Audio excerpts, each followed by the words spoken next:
Visit GoArmy.com and learn about 150 different career opportunities available now. Esports and the U.S. Army working together to make things better. We're here at Esports Stadium, Arlington. I'm Corey Dunn. I'm joined with Jonathan O. We're heading into our last best of three of the day here at Group G. We just saw a very, very impressive UCF. We've been talking about it from Group A. Day number one, we've been talking about it for 6 days straight, about a lot of these teams, how they want to be facing off against UCF, and we saw why.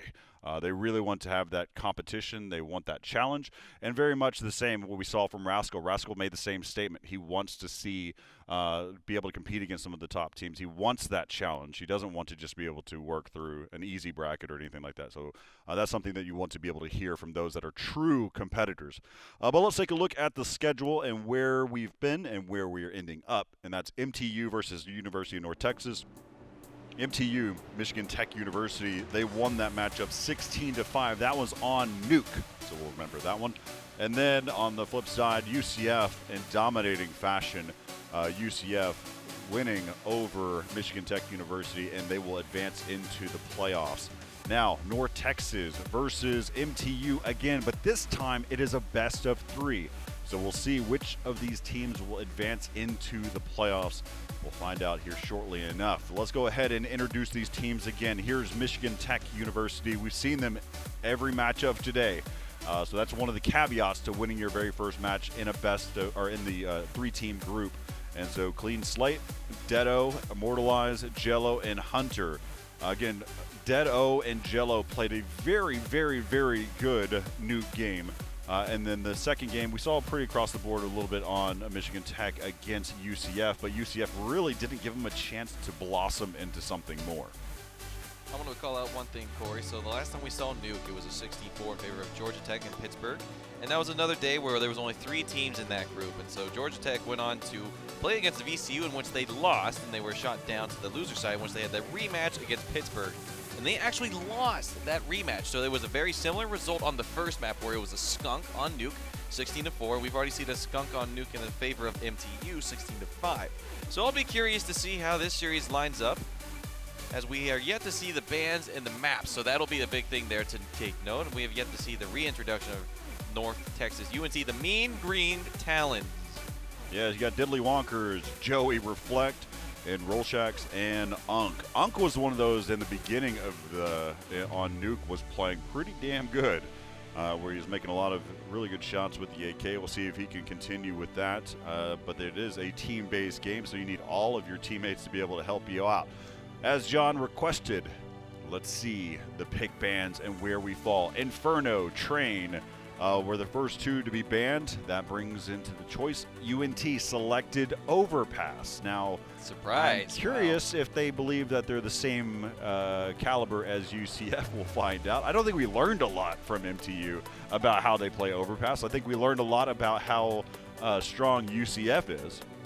Then on the flip side of that, MTU selected Mirage. Then after that, Dust 2 was banned and Vertigo was banned, and then that left Nuke again.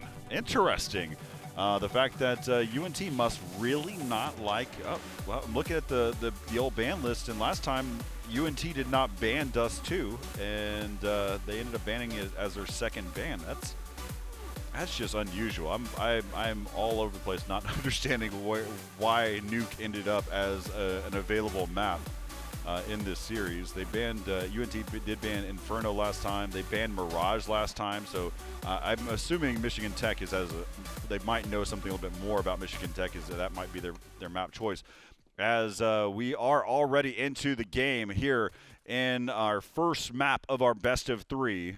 MTU will be starting off on the counter-terrorist side, and they're already backtracking. That's going to be Hunter. Hunter had done a little bit of reconnaissance, and now he's going to get spotted here. Oh, he does not. The timing is he's right there now waiting on the other side of the corner here for MTU.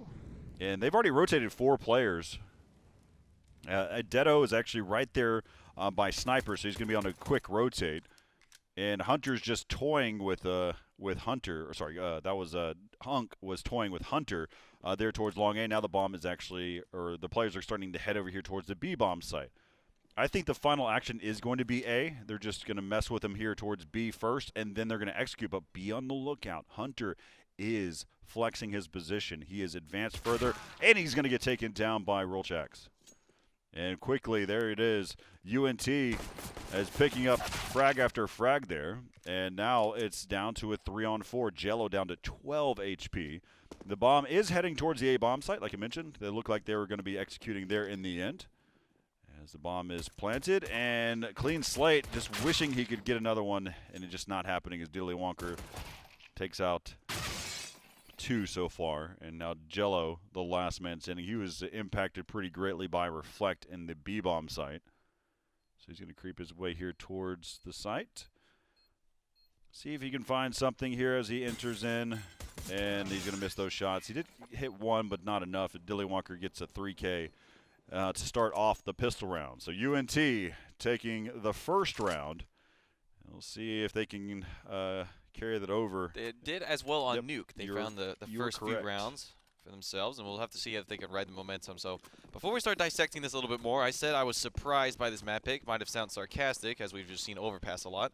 But what I mean by that is I am surprised to see it as their first pick.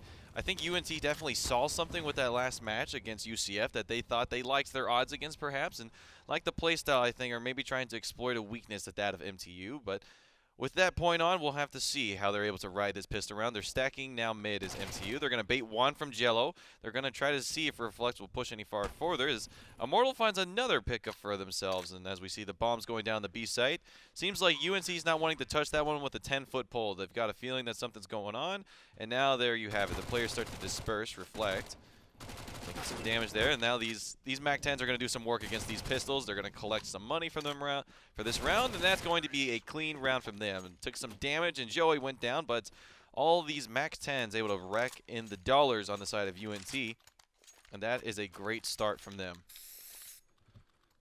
All right, 2-0. This is a very similar start that we saw on Nuke the first time that they met in the best of 1 in the upper bracket round. So we'll see what type of execute we see here. As it looks they're heading over here towards the B-bomb site. Immortal, they've got 3 players right now playing inside of B. And the MAC-10 in the hands of Reflect is still doing work. And clean slate, oh, that's a nervous twitch that he had there. But he does get some support from his teammate, and it will get traded quickly after. And so now it's down to a 3-on-3. Immortal's got an angle. He's trying to watch for the exits out of the bomb site, but Unk supporting his teammate. Dedo and Jello are now over by Graffiti, working their way in towards this entry. And great job by Jello, and a quick there one from Dedo, and Dedo continues the rain there. And the bomb will get defused. They're going to go ahead and see if they can pick up themselves a weapon. He's going to ask, hey, do you want this AK? He says, no, I got one of my own. And so right there you have it, MTU having a really good retake on that B bomb site and picking up their first round 2-1. And this is a player we're going to have to keep our eyes on, is Dedo. We saw him come absolutely alive on Nuke from the B bomb site at Ramp. And he was the Impacts player, so if he starts to see some success early on here, that can spell an exit out of this tournament from UNT, as this is the lower bracket finals. Not to get too far ahead of ourselves, it's only round 4, as we're seeing guns from both teams now being pulled out. Dedo has found himself a connector at a good position, suspects the flash, and it suspects 2 as he takes them both down. It's the AWP. Rolshock's not able to find the contestant, so he finds 2 and makes his way out of there. Already a good start in this first gun round, Corey. We see the money is not good on the side of either team, really, so the more rifles that they're able to strip out of the winning team's hands will leave them essentially in the best situation as possible. Yeah, Dedo playing aggressive in this round, having support from Jello was what allowed them to get those first 2 in the round. And Dedo is playing another tight angle inside of bathrooms. He'll be waiting. He's got a teammate that'll be joining him shortly. That's going to be Immortal. His teammate has not gotten there fast enough, but they're still toying with the idea to head over here towards the B-bomb site, which they've got 2 players. Hunter and Clean Slate are holding it down. Let's go ahead and see what they've got going on in the B-bomb site now. Hunter and Clean Slate holding this choke point, and he's going to bait that one out. Now Hunter should have a good opportunity. He does. He picks up 2. Bomb is going to fall down the ramp right into his hands. And again, Clean Slate providing it, but Dead O on the rotate is going to pick that one up. Good crossfire. What I like about it the most is that Clean Slate basically baited the initial shot, which baited the direction, and then Hunter could side strafe right into the action. Exactly, and that's what we mentioned on Nuke was the team play coming out from the opening of the round. We see Dedo just making it easier for his team in the 3v5 from the get-go. There's that rotation there, and that's the 3rd kill for him. We saw great teamwork on Nuke, and now we're seeing it again here on Overpass. As we saw there at the end, where there was only 1 player left, sure, they knew where the bomb and the player was at, but it was pretty much a perfect collapse onto him, and he had so many angles to watch, so many different crossfires he had to have in mind. Ultimately too much as we see a tied up match now as a reset on the board of UNT. They've only got a few pistols to their name. Joey's the only one with armor, so these AKs are absolutely going to tear them to pieces. As we see now. It's a deep smoke, and we pulled away right whenever the action was about to happen. And they've already made their way into the site. You've got a couple players there holding it down. And they are going to get smoked off, so they have some time, but Dedo might get caught off guard here while playing with his utility. And he's still backpedaling, and he's still causing damage. He's down to 25 HP. He's got, of course, also one of his other teammates are down to 3, and Jello's here to support. But he's really close quarters, and he's right around the corner to, that was Diddly Wonker. Down to a 2-on-2. Immortalized is here on the staircase. He's waiting for his teammate to hurry up and get there, and he's trying to see what he can do. But just on the other side is Joey. And he hears the drop there onto the staircase. And now it's left up to Clean Slate. He's trying to retake this bomb site on a 1-on-2 with an AWP. That's not the same shape as a flashbang as he tosses his pistol over the top. Not gonna lie, it fooled me. I saw it come out. I was like, he's not looking away. So he had me going there. It's perfectly played here from Diddly Wonkers as he's. Oh my goodness! I was about to say he's able to find the shot, but he's can't find the AWP. He was hidden in the little rustles there. This is 3rd round on the board here for UNC. How many rounds? Do you remember how many rounds that MTU got when it was Nuke? I did. I wrote it down. Was it 4-3, and then it just went really heavily in favor? Yeah, so it was, at one point, it was 4-1, because they won 10 rounds in a row. That's what it was. Okay. They won 10 rounds in a row in the first half. It ended up being like 13 rounds in a row in that, if you include the second half as well, because they won pistol as well. And and it causes enough damage. 15 HP now for Dedo. Hunter right around the corner. He just goes out in the open. Finds himself in the shredder. Immortalized has got himself a gun. He's actually heard them. They won't expect him, so he can get a little bit dicey here. If he gets close enough, he can at least deal some damage. I think they might hear him coming through. No, he's a bit far away. Yeah, that's what I was about to say, is that he had to walk his way, and there it is, Rolshax. I don't think they heard him. But they anticipated it because they had 4 players left alive. And so Rolshax says, you know what? You guys have it. I'm going to go ahead and lock this down. And he watches the flank and picks it up. So 4-2 now as UNT. They're the ones that selected this map. So, of course, I'm assuming they based it on the fact that UCF was the team that dominated them 16-5. And so far, starting to find some rounds now. How funny it would have been if you just started running with them and they just blended in with the footsteps. It sometimes can happen, but it's very unlikely because you're like, wait, I don't have a player to my back left. So you start to really pay attention to the surrounding of that as well. So pushing up is Jello, and Jello is going to fall. Rolshax here. Playing a pretty good game for himself with this AWP. Unko was getting a little too aggressive there. Had a lot of damage already to start the rounds. He got sprayed through the smoke, and now he's going to fall down as Joey's just holding off the restroom, seeing if anyone's trying to push forward, make some noise. And there's someone on the other side of this wall as he's going to molly off himself unintentionally. And Dedo finds the shot, but Dilly Wonker finds the kill. And now they will start running towards that site. There you have the Molotovs going down. That's going to catch one player into Immortalize. And it's now a 2v4 as Reflect finds the kill on the Hunter. This UNT team definitely seems like they have a little hop in their stride, Corey. It seems like they absolutely want revenge. What did I say? Hop in their stride. That doesn't even make sense. Yeah, a little pep in the step. Yeah. Good Lord. I was okay with it. Hop in their step. We'll use it. Hop in their stride. But it's all good. You get my point. I wasn't lingering on it. You were. Well, I had the opportunity to think about it. I was just trying to support you. Yes, thank you, Corey. As we see this. Oh, he's going to go for the defuse, actually. Oh, okay. No, he's not. He's actually going to make it completely through without anyone. Okay, I was about to say. He just wanted to run on through and see what would happen. But losing the gun at the end of the round, and Clean Slate also falling and losing his weaponry. So now MTU seems like they were lollygagging a little bit too much. When we saw the end of the round versus UCF, he shot the Zeus in the air as they ran in with dualies to try to do some damage. And you know that's a good sign that they're still having fun with these matches. But now it's time to get serious as it's. Oh. Please tell me that was.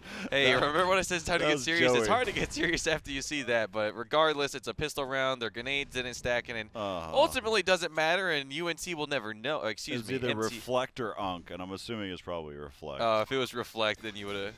Well, I think it was Joey who threw the bad molly earlier. But anyway, it doesn't matter. Irrelevant. Yeah, and it seems like that missed molly at the beginning of the round was irrelevant as MTU tried the full man stack towards what is that site called? Shoot, it's the playground. Thank you very much, Brain, for remembering that. It says now Unk's gonna find. Oh, that was Unk. That was Diddley Wonker. Oh wait, how do you get that? Right he there. just got through the. Okay, yeah.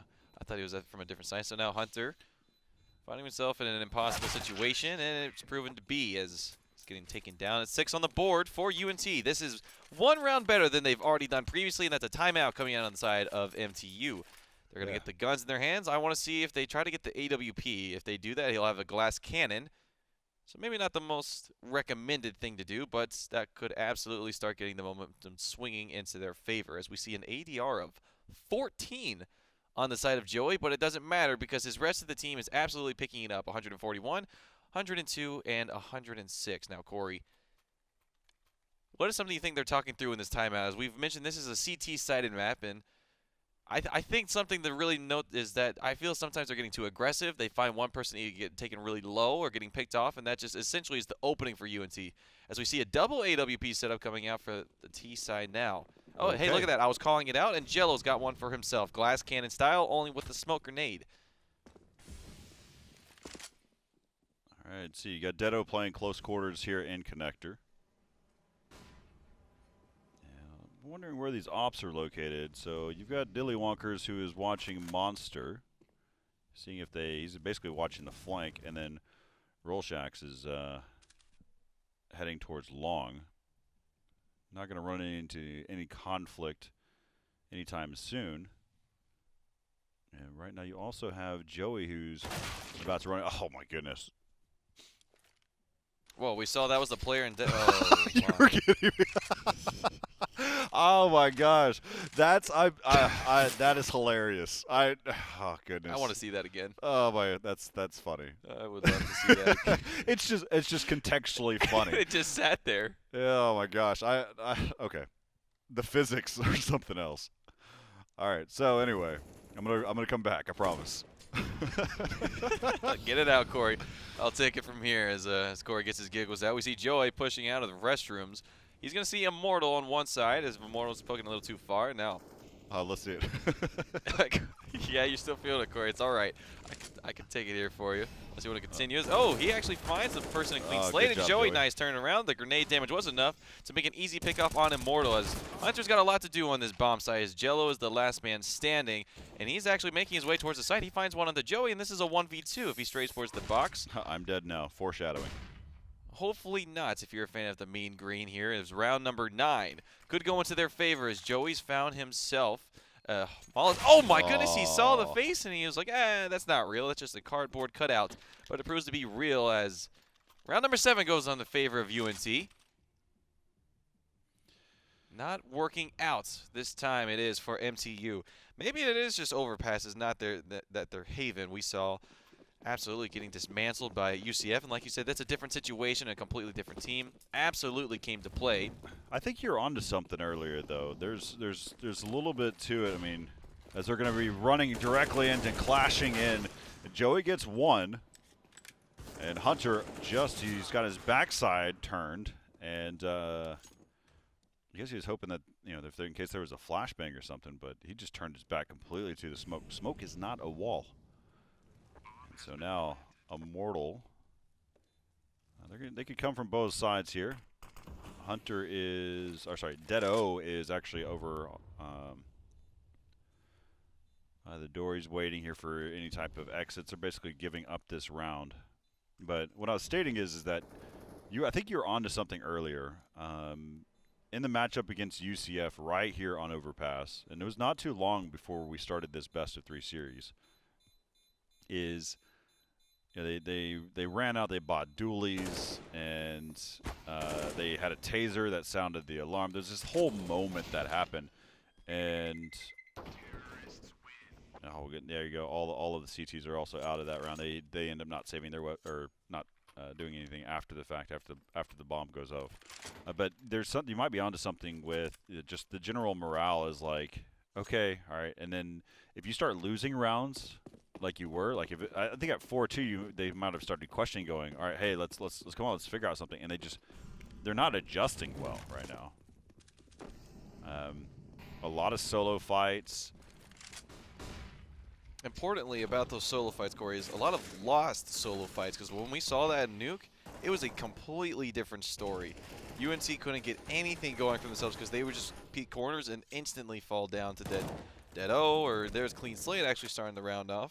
His team finding the grenade onto Joey, but back to the conversation of the fights is UNC's definitely going into this series with vengeance in mind. They want to move forward in that playoff bracket. And Diddley Wonkers, nice connections there onto Clean Slate to even up the odds. Yeah, their shots are pretty well off right now for UNT. Where did that grenade Yes. Oh, that's so bad that now people are actually going to start to hear my real laugh. That's how bad it's gotten. Oh, I hope the people don't need to hear my real laugh. Yeah, Mosley. Yep. Some people are probably too young to even understand No, that. that's definitely an old reference. Yeah. So showing your age, Corey. If you were in college, you would be a senior in more than one sense of the word, but we see a Molotov now actually going on site. Oh, goodness. Nothing quite working out here as far as the utility, but Hunter's holding it down from barrels, and he's going to be found instead of finding the opponents. His bomb is now being planted. It's a 2v3 retake. We see two kits in the hands of MTU. I'd love to see like a whole replay series of all the different nades that have happened during this round, or during this game.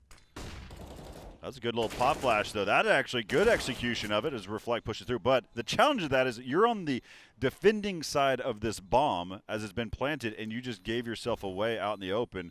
And he's going to be able to push it. Oh, the turn. And they'll be able to pick up the round. MTU finding their way here. And the reason why I say that, I mean, yes, Reflect could have gotten two in that sense, right? And then it would have been a different scenario. It would have been a 2-on-1 in favor of UNT. But by doing that, you're taking an absolute risk. And of course, we just saw what that risk was, right? It was a 3-on-2. And then it ended up in a 2-on-1. You left it up to just one player to be able to lock it down, and that one player had an op. So I don't think that was the right call for Reflect to push through. It was a nice little pop flash that he set up for himself. Yeah,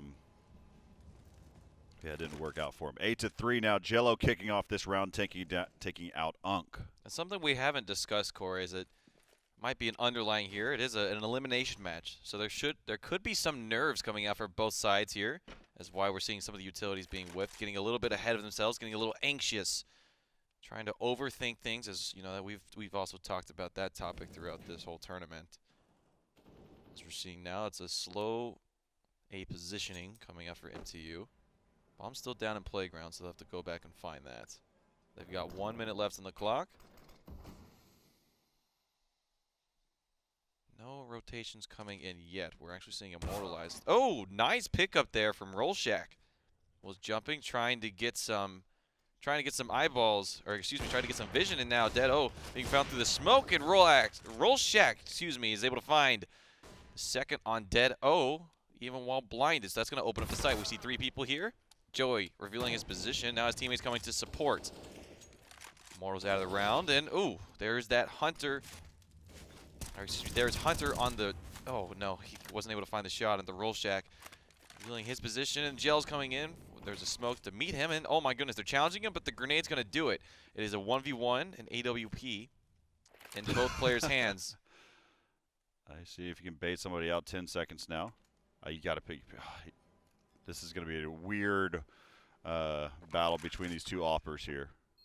Well, it looks like Jello is actually keeping the pistol in hand. They might have called out earlier that they've done some damage to him. We saw that earlier. He said he was 1 shot, but that is a true 1 shot right there, as Roll Shack doing it for his team in that round, finding 4 kills to his name, and is leading the front with 12. Oh, excuse, whoa, never mind. Reflex got 14. Holy cow. He's got 14. Wow, yeah. When did that happen? Exactly. I was going to say that. He's definitely done it silently. He's basically been playing very much like an entry fragger, and so let's stay on board with Reflect. I mean, he may have been winning the fights against Dead O because we haven't seen a lot of Dead O in this game. Even with that said, he's still 8-8. He's not having too bad of a game, but just needs some support from his team, as we saw Unk having all the support from his team as they take him out towards Connector and they start making their way towards Sandbags. They're going to be met by a smoke, but there is a gap. You see Diddly Wonker's trying to find what he can. Joey's pushing on through. They know that no one's at barrels, as has been Molotov. They're pushing towards the site. Immortal's able to find the first one running out. Diddly Wonker's Joey, nice hit there. And Reflects, as we see, pushing onto the side. Not able to control the spray, and it's down to Roll Shack. Roll Shack.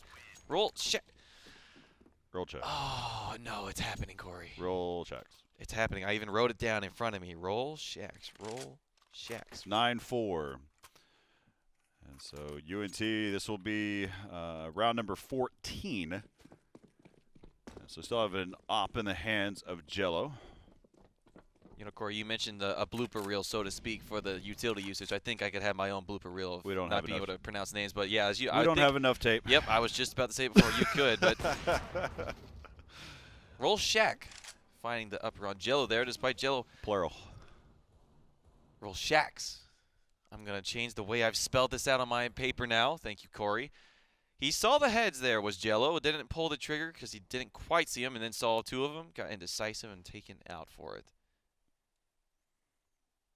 Not a good start here for the beginning of round number 14 for MTU. It is 9-4 in favor of UNT. As pushing forward is Dead O, and that's what we like to see from him, getting aggressive. But Joey's able to return the favor and get the trade for his team. And so it's left to Hunter and Immortalized on this bomb site. Well, they got a quick flank coming in from Clean Slate. I don't know if they hear it or not. They do not. Oh, but Rollshax is actually right there. And the rotate happened from the CT side. Now you can see that Hunter is actually rotating back towards the B-bomb site. Ooh. Let's see if Moralize is going to come back and join his teammate. I'm not a big fan of whenever you leave one teammate by themselves, but he could still hold it down. He's got a good angle here. There's his first one. He's evened up the scoreboard. There's his second, and that's probably why you rely on just the one. And Hunter proving me wrong. Awesome job picking up the 3K, the 4 kills total in the round. But yeah, that was a good play by Hunter. He had a really good position. You can take a look here. He was right here, playing in water and just working the angles properly. Good job by Hunter there. Was the perfect angle to find. And I think if he took any longer to get that first kill, I don't think he walks away with 3, as they probably would have been able to collapse on his position, find better angles. But it happened so fast they weren't given the time to react. As now they're trying to make it just in their favor, going out B so fast that MTU can't respond. But now we see Immortalize getting out 2 and Clean Slate finding another one. We're down to a 3v2 as Clean Slate's trying to control the spray, and he does. That's the bomb going down. And now we're actually seeing the last player reflect towards Connector. So maybe he did not get the memo. And this is the final round of the half, so he absolutely has to go for it. Doesn't have to go yet, I suppose. He's still got a minute 15. That's a nice shot to start with. He did not have to push through that smoke after the fact. But 9-6 for your first half score. And right. Corey, this is a scoreline we would expect on the flip side. Isn't that correct? We'd expect to see 9 for the side of CT versus that of the T side. So traditionally speaking, correct.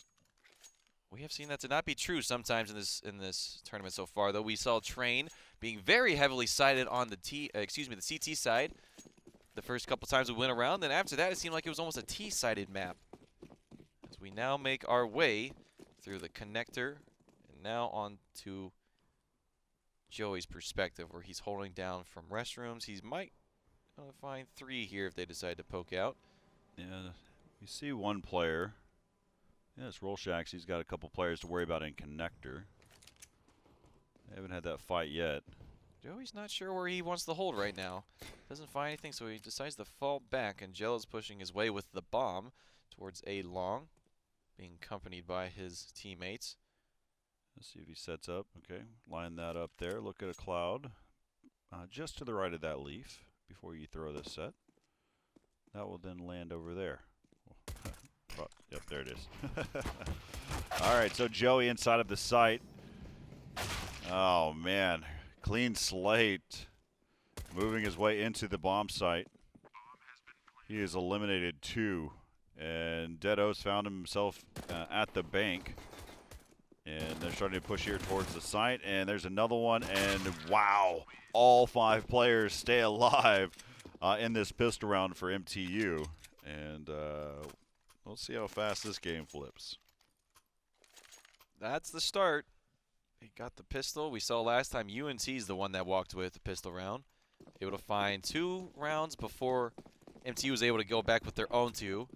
As we saw that round unfold as to 9-6, but Deagles on the side of UNT. Only 2 of them. As we see Reflect holding the angle here, he might be able to find 1.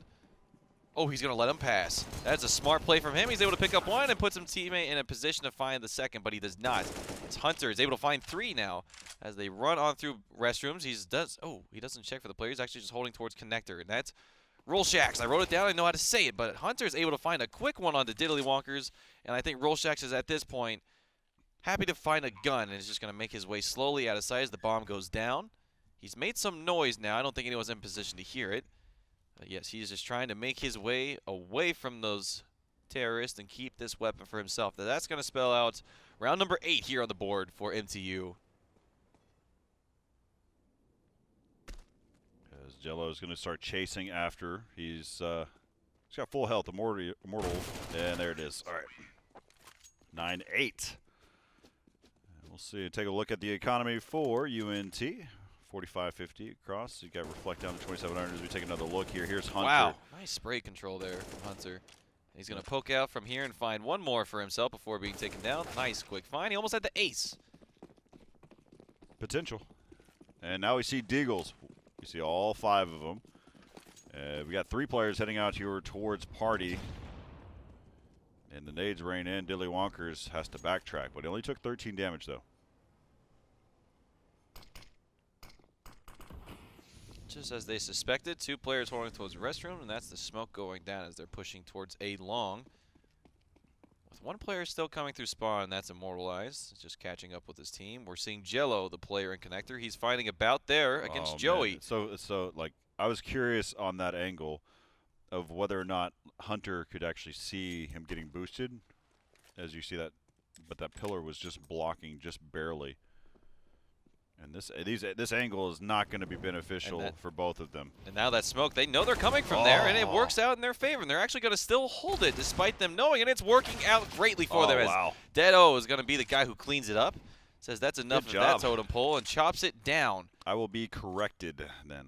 I stand corrected. I thought that we actually saw Rolshaks was actually looking towards A. And but as you said, they were triggered by the smoke that came over the top, and they both drew their attention there. So, again, I'll stand corrected on that one. It's all right, Corey. It happens to the best of us. Being one of the best in the business, it's all right. It's all right, Corey. It happens to all of us. So Deado is left to himself.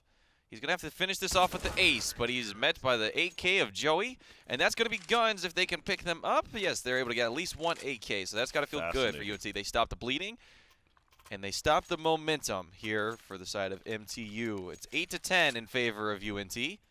We see a buy coming out from Jello, and the rest of his team was not on board with that, but they're going to go behind it. They want to stay on the same economic standing, and that's exactly what they'll do. We see Deagles coming in the hands of those without rifles, a Galil and an AK. Yeah, here they come through connector right now. They've got 4 players, and you have one worrying about the flank. That is clean slate. Let's see which direction they decide to go. Is it going to be towards B? And it is. They've already pushed through the door. That was through the wall. If I can, I'm going to ask. I want to see how that kind of played out. Because it sounded like I just heard one bullet from Immortal. And Immortal taking down Unk. Never count out the eco rounds, Corey. Nope, not at all. Especially in this tournament.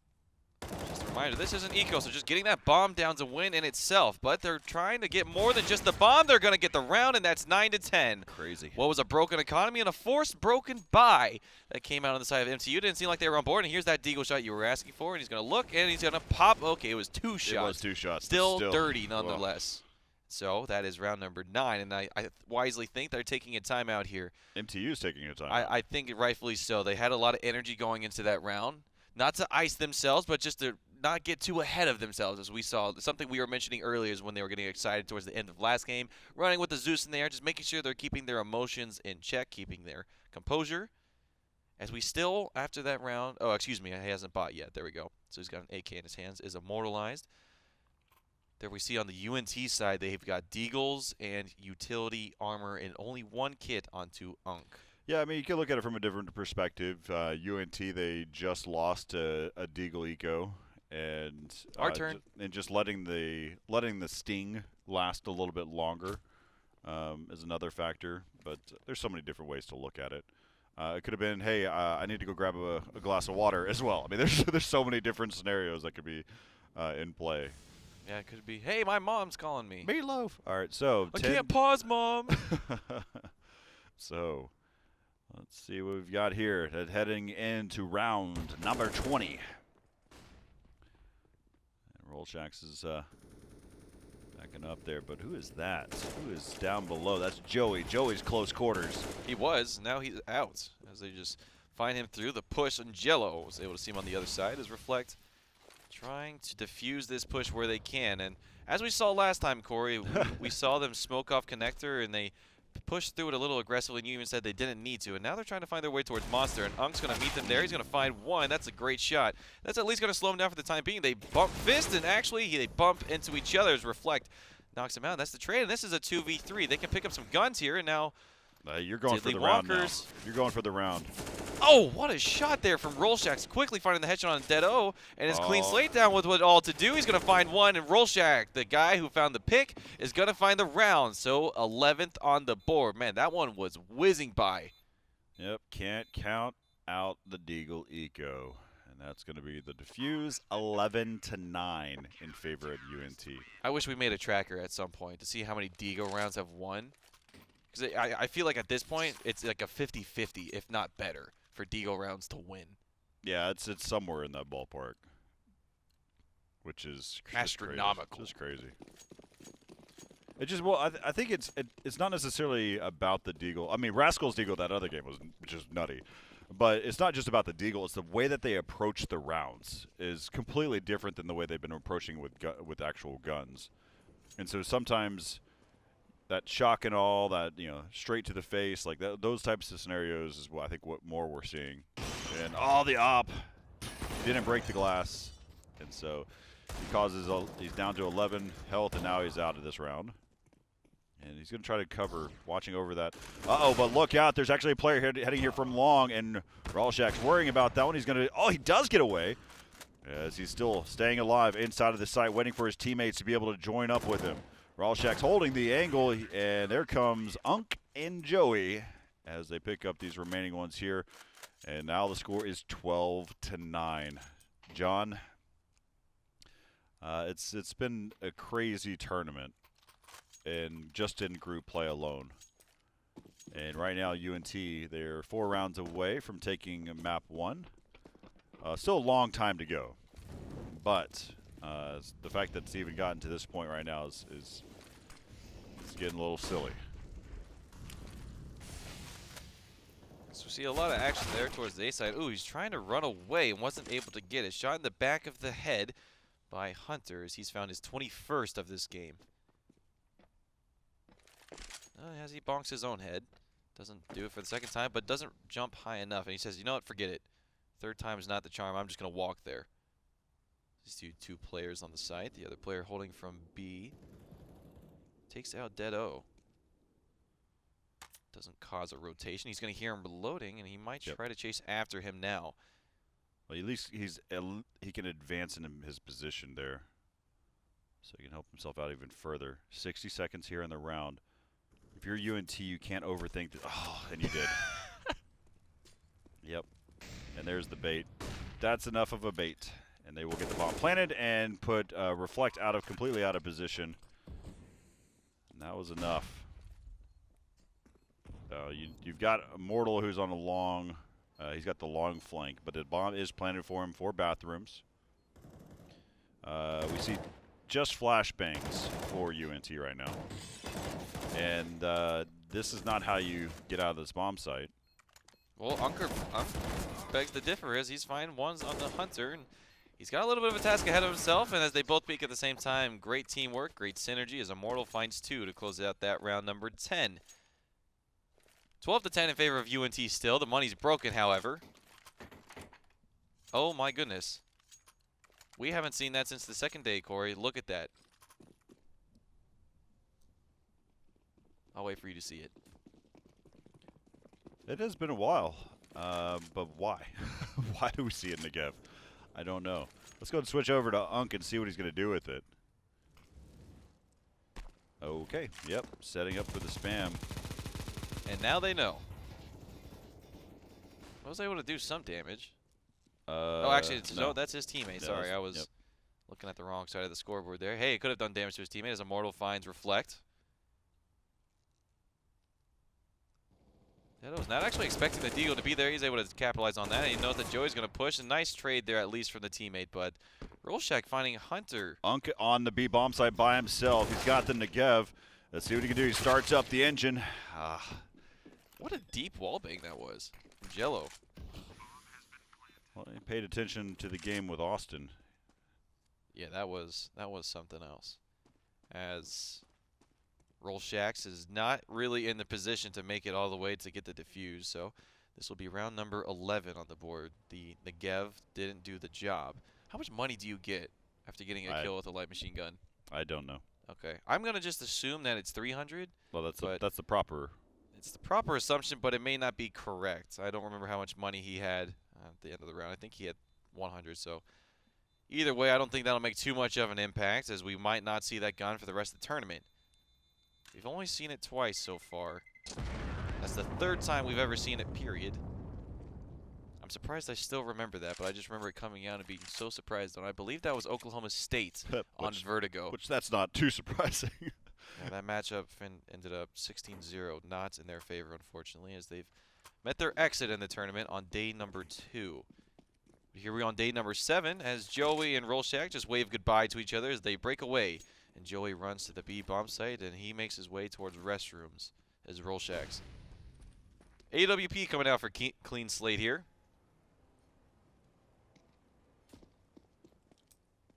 As they take a slower approach to this round number 24. Seeing that smoke a lot towards the beginning of restrooms there. Yeah, so we'll be watching out for Rolshax as well this whole round, since he's got full armor as well as a P250 and an AK. So he's fully set up. So he's trying to be an impact player in this round and see if he can get anybody that's going to be lurking about. I'm actually surprised he hasn't given one of his teammates that P250, but... No, he's got the full setup here. Now, the other interesting thing for me is that how spread out his teammates are. There's no team shooting that's really going to be happening next. Yeah, if they get one Molotov into that barrels, he's going to force him out, but Unk's actually just going to get away from anyways. And there was that Molotov just talking about, and there's the execute. No, they're just going to wait, I guess. And okay, clean slate finds one pick onto the A-bomb site. Which is the AK. And that it was. So this was your player to watch, and now you can't watch him as he's... Oh, this is perfect timing, creeping, but look out, there's another one. Ah, man, that scenario is going to pan out that way because you watch how they are rotating around, helping each other out, and so there you go, Hunter getting another one. It is a tricky situation. Sometimes you want to be disciplined and not shoot. See what you can find, but if you wait too long sometimes and you become the found. Yeah, he wanted to get a little closer before he shot. At least that way he could put up 2 shots quickly. Yeah. I agree with that situation. I would have played it the exact same way. The USP from that long of distance can't do that much damage, but now we'll see the Deagle, and we know it can do damage, but Jello's AK is just even stronger.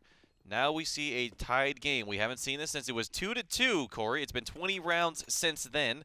Round number 25. We'll see guns coming out from both sides here. This is a make or break round here from UNC. If they lose this one, the only money they'll have for themselves is a $2,900 loss bonus, or $3,400. In which case, that will have to be a nice little reset for themselves. Well, I guess they'll have a partial after that, but still not great is the point I'm getting to. Hunter's already found himself pretty aggressively pushing out some barrels, and he's going to find one on Unk. His teammate's not able to join him just yet, as they're hidden behind the utility. And Immortal pushing up, not quite checking the angle. He falls, and so does Hunter. Getting a little discombobulated now is MTU, not playing quite together as we see one player in clean slate, not even close, but Jello deciding to take authority onto this B bomb site. Flashing out now, and they're just going to retreat as they've perhaps heard the rotation coming through. They're toying with one another right now, but they're starting to back out. There was a rotation that happened from UNT, but they are quickly rotating back since they didn't see if an execute happened yet. Corey, this is that kind of playstyle that you have been mentioning all through this tournament. Is the over rotates, a lot of that indecisive gameplay coming through. As it seems like we're seeing 3 players making their way to that A bomb site, and it seems like, who is that? Is that Diddley Wonkers? He's finding himself in a position to easily come back to that A site. Seems like that's the right decision so far. There's 43 seconds left on the clock, and we're seeing the bomb at connector. So MTU has a decision to make, and they have to make it soon. Watch the bait from Jello. Oh, well, no, they're just waiting to see if any players get anxious enough to start to push up. So now they are going to go towards that A bomb site. 25 seconds, Corey. Yeah, here you might be able to start hearing these footsteps as well. Yeah, because I think Reflect is actually close enough to hear those footsteps as they push in here to the bomb site. And close quarters, as the bomb is getting planted there. Oh, getting tagged through the wall. And will they be able to do it again? And they push out there, and Reflect is taken out. Diddley Wonkers was the one that got shot through the wall, and he'll get completed and buried 13-12. The first time we're seeing the lead come out for MTU in this map. They're starting to come alive towards this later bits. 26 for Roll Shacks as he leads the server. Next behind him is Hunter at 24. Pretty good game from everyone all around. Haven't seen any slump performances, so to speak. Everyone's having their own games, and it's just the difference between winning one gunfight one at a time. So we see the Deagles coming out once again, and a scout in the hands of Unk. Ooh. That was inside of bathrooms, too. Diddley Wonkers right next to his teammate. And so MTU going to play this passively. See where they can get a pick here and there. Bomb carrier is by himself right now, though. Let's see if he will regroup with his teammate in connector. And he's still by himself. There we go. That was a smart call out. He drops the bomb before he starts to execute here by himself. Joey on the other side of the corner. And here's the angle and the AD. Oh, and Joey loses that bout against Jello. Bomb. Seems like he was expecting just one more step. He had the crosshair right where he needed it to be, and now we're seeing poking out his Unk. He's trying to do some damage to that scout, actually finding him because Reflect was coming right on around, but didn't expect that 0. Yeah, Rolshak's by himself inside of A, or working towards A. Ooh, there's taps that you want. Ah, but he couldn't carry it. So now 14-12. Man, MTU doing pretty good now. They want to close out the series again. This is UNT's pick. This UNT selected Overpass. And if you're just now joining us, MTU played against UCF, and they lost that on Overpass 16-5. And now we can see that UNT is lost multiple rounds in a row against MTU. And so now they're starting to get a little aggressive here. Full guns. No head armor for 4 players from UNT. If they lose this round, that might spell the series. Excuse me, the map. Yeah, the map. This is a best of 3. As Joey's going to get aggressive. They're not going to expect it. He's going to see 1. He's going to see 2. That is the bomb. That's the exact opening you wanted to see on the side of UNT. That's going to shake things up quite a bit here. We see the 1 player in Immortalized still holding on to that B side. Not trying to rotate too quickly as Dead Zero is not able to find anything except for 1, and that's into Diddly Wonkers. Joey finds the trade, and that's a good trade there. I was just about to say, oh my goodness, finds the headshot through the wall. So Immortal making this interesting on the B bomb site. They know that it's still close to A. They don't know where it's at this point, though, as he's going to run his way over, and it's now left to a 3v2. Immortal is not living well right now on 8 HP. Any little shot will do it, as they're going to make their way out through connector. It seems like just a few moments. Yeah, now they're questioning whether or not they want to be able to trigger this. And they both open the door. So they close the door on each other. But it's not going to make a difference as they're still pushing. But, of course, they made so much noise now because they've had to open and close the door 3 times. You know what they say, when one door closes, another door opens as they work their way onto this B bomb site. Joey's in no man's land, not looking at the right angle, and so Reflect. 7 seconds here. Ooh, if he gets the bomb down, that's going to help out the money as he's getting charged forward by Reflex. Nice challenge there. Suspected that he would just be sticking it, and that is 13 on the board and a must-win round coming out for UNT because look at their side of the money. They're still not going to have a great buy on some of these players, but they can at least try to drop some weaponry to assist where they can, as the other side of MTU is going to have many gun rounds coming forth. Let's take a look at the scoreboard, too. Well, after we take another look here in this. That's some good control there now. Back into the game. Quick scoreboard action, just kind of see how many rounds in a row MTU went with. Corey, I'm going to do a shot in the dark here and say it was 6 in a row. Sure, let's go with that. Because they had 8 at some point. It was a 9-6 half. And then I think they might have gone, they got the pistol somewhere along. It's either 4, I'm not sure actually. That's why I wanted, yeah. That's why I wanted to see it because I couldn't recall either. I tried my best, and sometimes. My assumption is 6, so. That's all you need sometimes to try your best.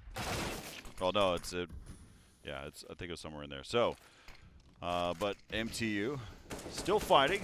They've lost 2 players in this round, and UNT looking to try to tie this one back up at 14. So they have 3 players inside of A. You're going to start to question that as they're all just hopping around, checking their angles. The floor is lava, and they're just trying to keep. Still hot. Speaking of which. Now it's actually hot. It says, oh, nice find there from Diddly Wonkers. Able to take out Clean Slate. Clean Slate not able to connect. So now the AWP is in no man's land at the front of restrooms. They're going to have to continue making this hit, and Immortal is able to find 1. That's on to Joey, and that's going to cause the rotate to come on over as Deado finds his way and finds himself alone as, ooh, that's another missed shot there from Roll Shacks, though. This time is Deado. We saw he could be lethal, but not lethal enough for his team. It's now tied back up to 14-4, and yeah, that's a good call out there, Corey. Diddly Wonkers finding himself at 20-20. He sees it all in that round and is concluding it with an ace.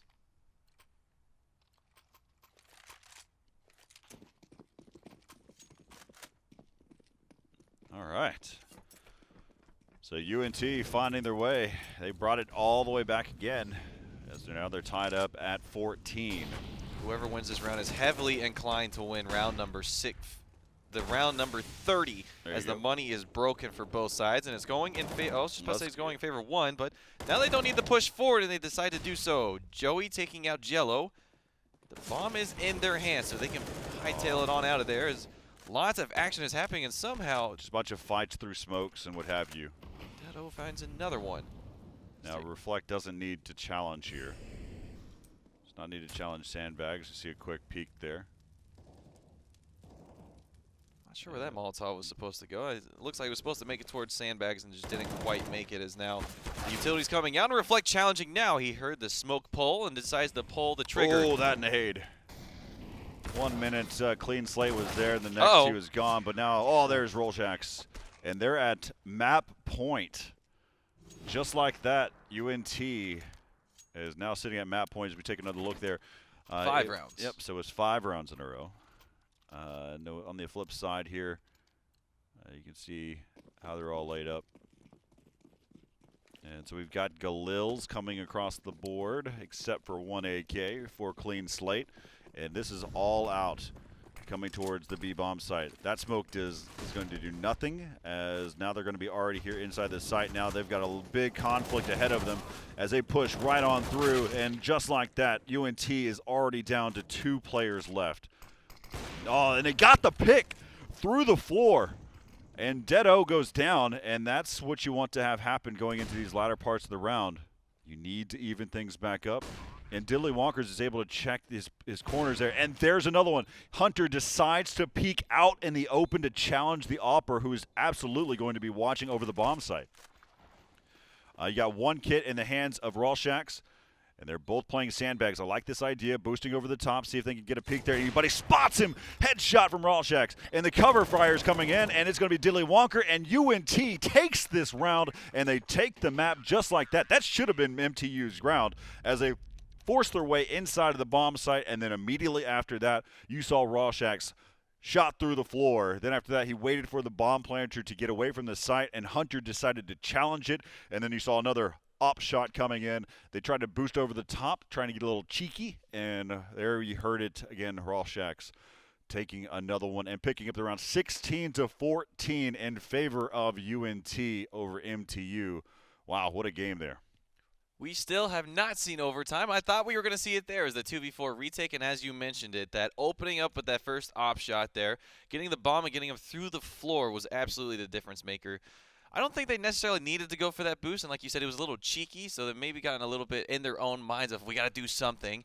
They're starting to take it back, but the momentum was just far too much, and UNT having an absolutely much better showing. This thing is now, if we do see MTU winning the next map, which is their pick as we're going to Mirage, we're going to end up on Nuke. And we saw what happened last time when we went to Nuke. We still have a map to get there before that, and that is Mirage, as I mentioned. So if they play like they did last time in UNC, I think they've got a good shot at closing this one out on Mirage before that. Yeah, last time, just before we had to break, when we saw the first best of one, and again, there's not much information off of this. I'm just trying to share any notes that I can. UNT banned Mirage. That was the 3rd map that they banned. So this is absolutely MTU. They wanted this pick, as of course this was their 2nd map pick. But they only banned Mirage late from UNT from the first time these two teams. So I don't know how much weight you put into that, but you do feel like you're in a really good scenario being UNT, because you just shut down a very tough rush. They got into the site. They were down. It was 5 versus 3. Bomb was planted, or about to get planted, and then you saw Rawlshax get another op shot there. So a lot of things that are happening, and you'll take every bit of those into play here. 16-14, map number 1 going to UNT. Map 2 coming up next here on Mirage. We'll find out, does UNT go into the double elimination bracket and joining all the other teams, or will MTU push this into a 3rd map? We'll find out after this.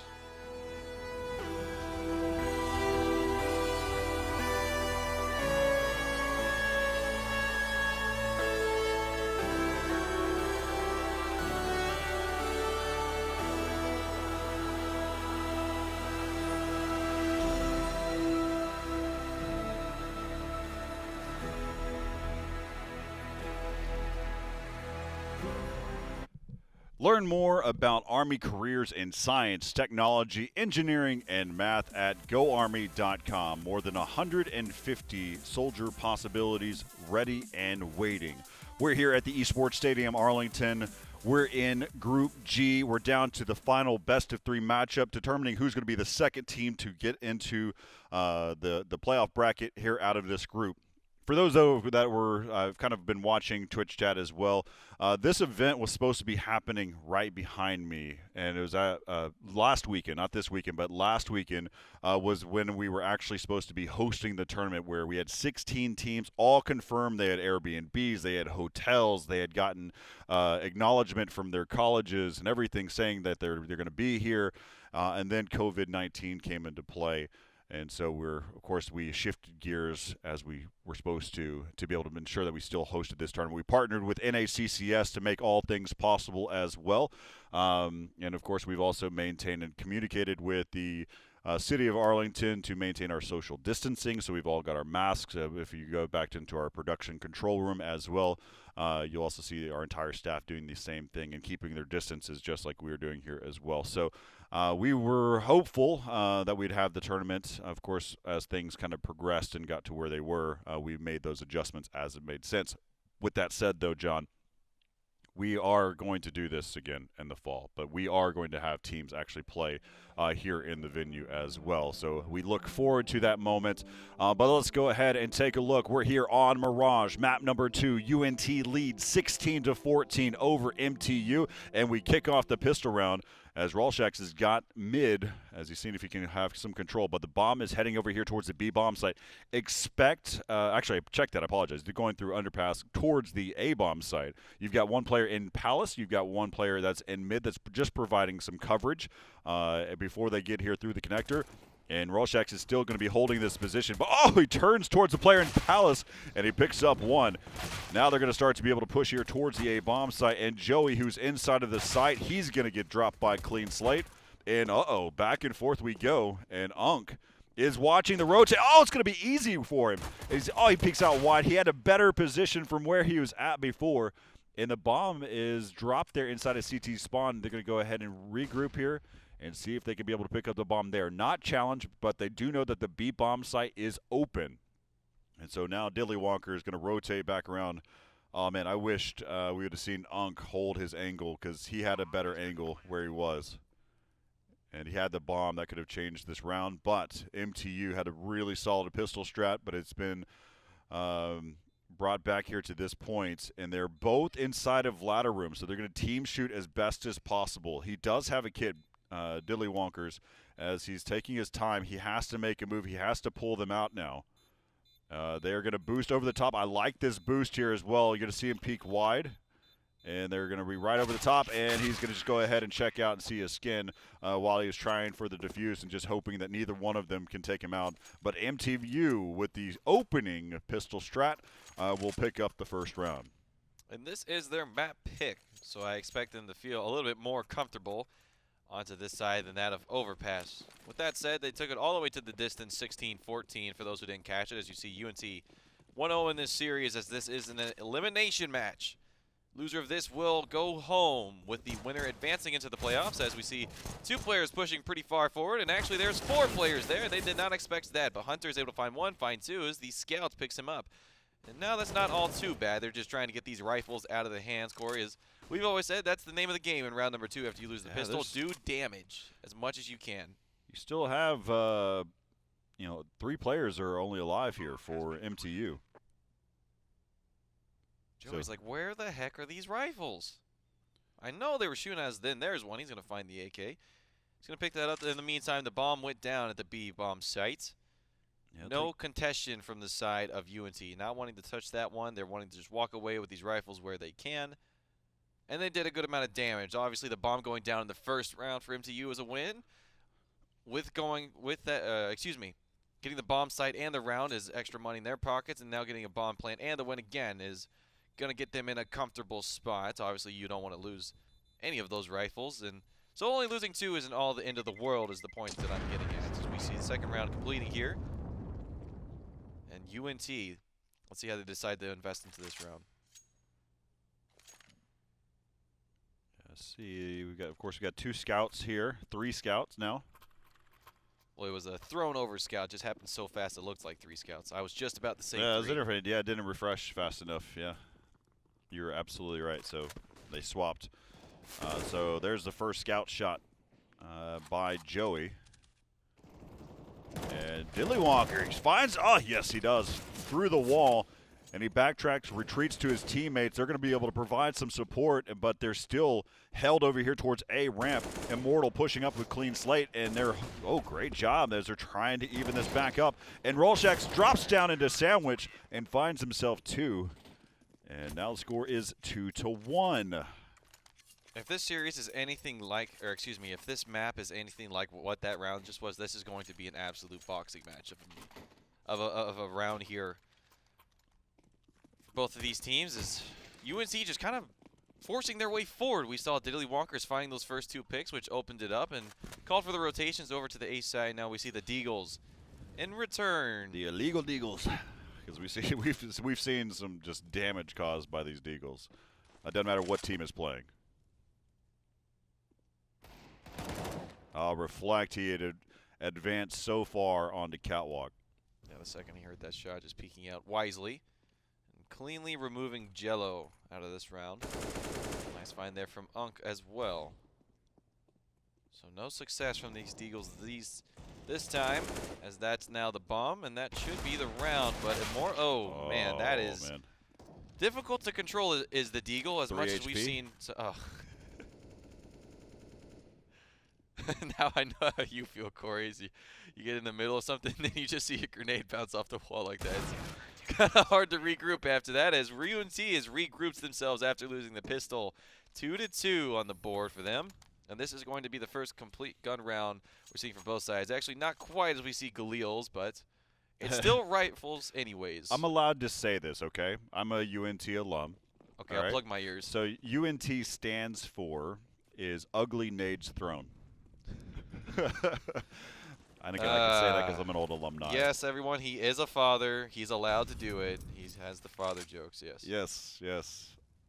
And yes, I'm considered a quote-unquote boomer, but I'm not. Well. So, but I'll take it. I think it's been funny watching some of these nades, but UNT, they're able to even this back up at 2. And so now, so Rolshax, he's gotten tagged up a little bit. I'm assuming it was probably by Hunter.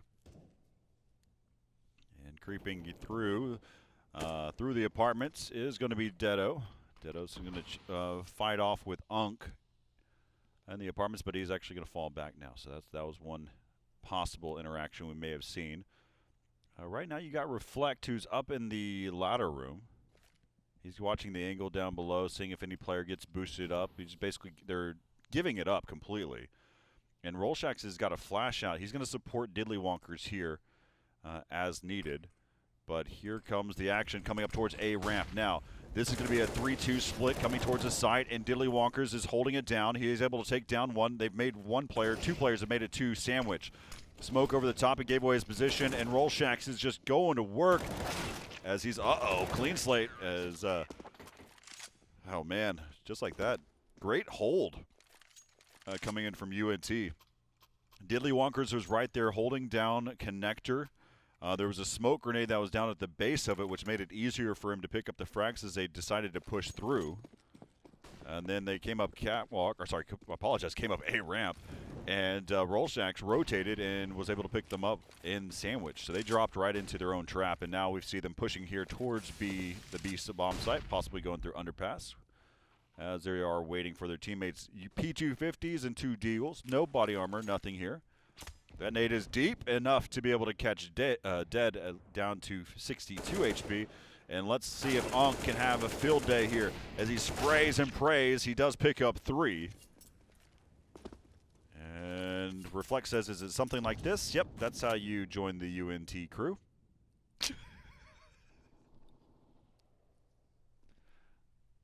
So now, Immortal, he's got the P250 here. Joey says, "I'm here." Yes, he picks up an AK. He's just spraying his weapon around. It is a 2-on-4 right now. Bomb is dropped over on in apartments, right where Unk was before he was taken out.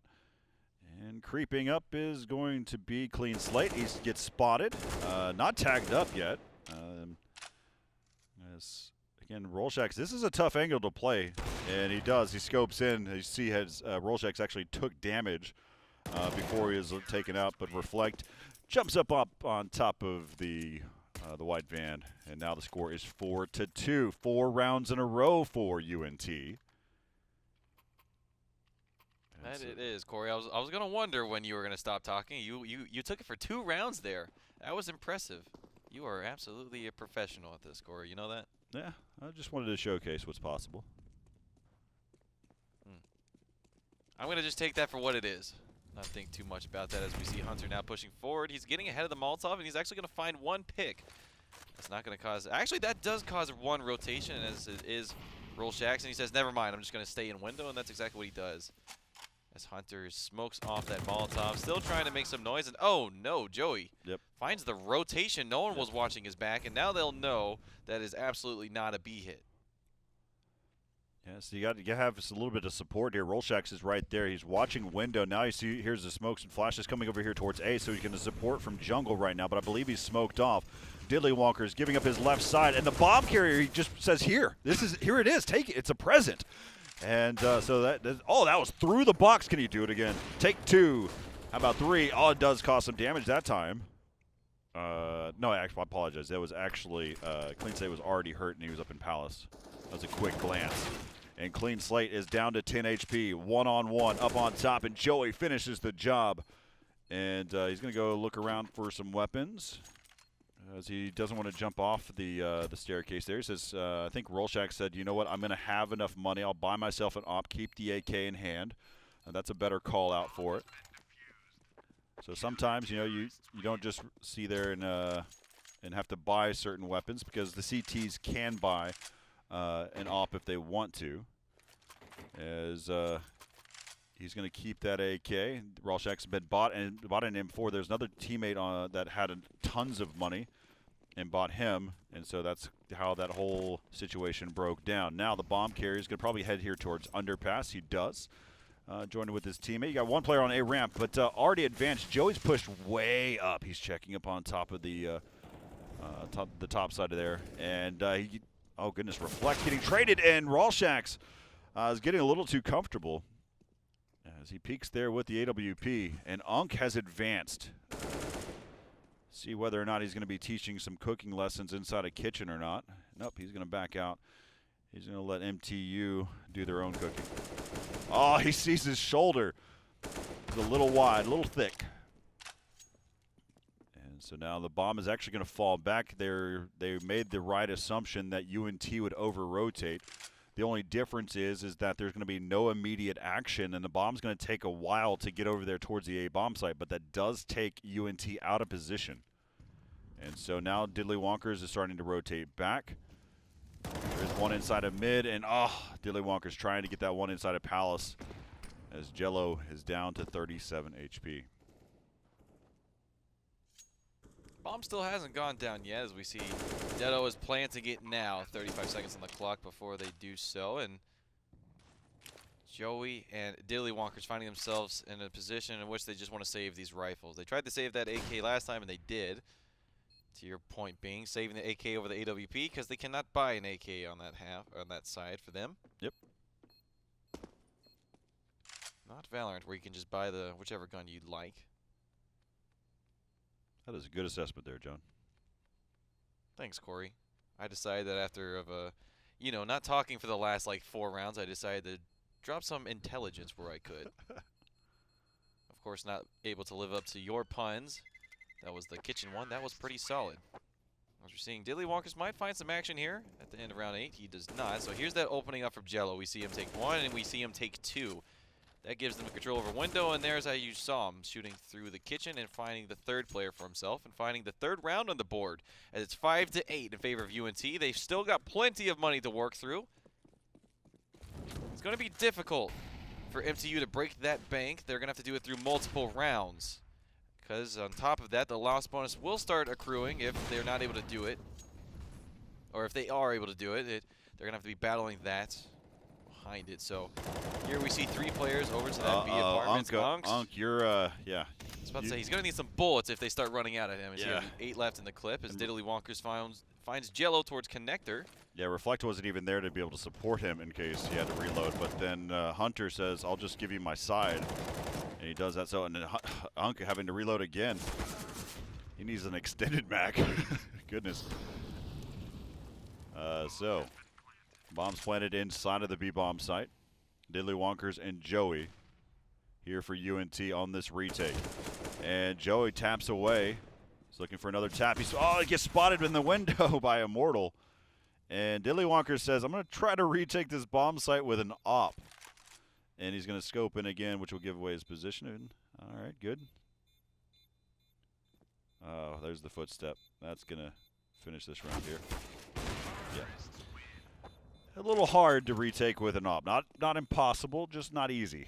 So 5-4. UNT still has the lead. Still has the money as well to take note of, but they will get all the weaponry without the AWP this time. 5-4, like you said. So that B hit works this time. I think if you're Unk, you're probably going to shoot a little bit less this time. You're going to keep more bullets in the clip where you can. As is what we're seeing. He's keeping the incendiary in hand. Trying to poke where he can find some information. Lots of smokes, and that's a pick towards mid. Reflex found a lot of damage. Only 2 life left on the clean slate. Joey being found by Jello, excuse me. Oh, that catch. And now a grenade from Threw downtown. it perfectly over his shoulder, too. 2 feet were in as well before the touchdown. That is a football reference for all your non-sports ball watching folks out there. Now I see Reflex being pushed off the window. Doesn't want to fight that. A nice poke there from Diddly Wonkers. Trying to find the fight towards Connector, and he sees it. Ooh, he didn't see the last player poking his head up there. Now it's a 2v3 retake in favor of that of MTU. Only 2 health on the clean slate, but he's got the AWP, so he doesn't have to see him for very long to make the impact.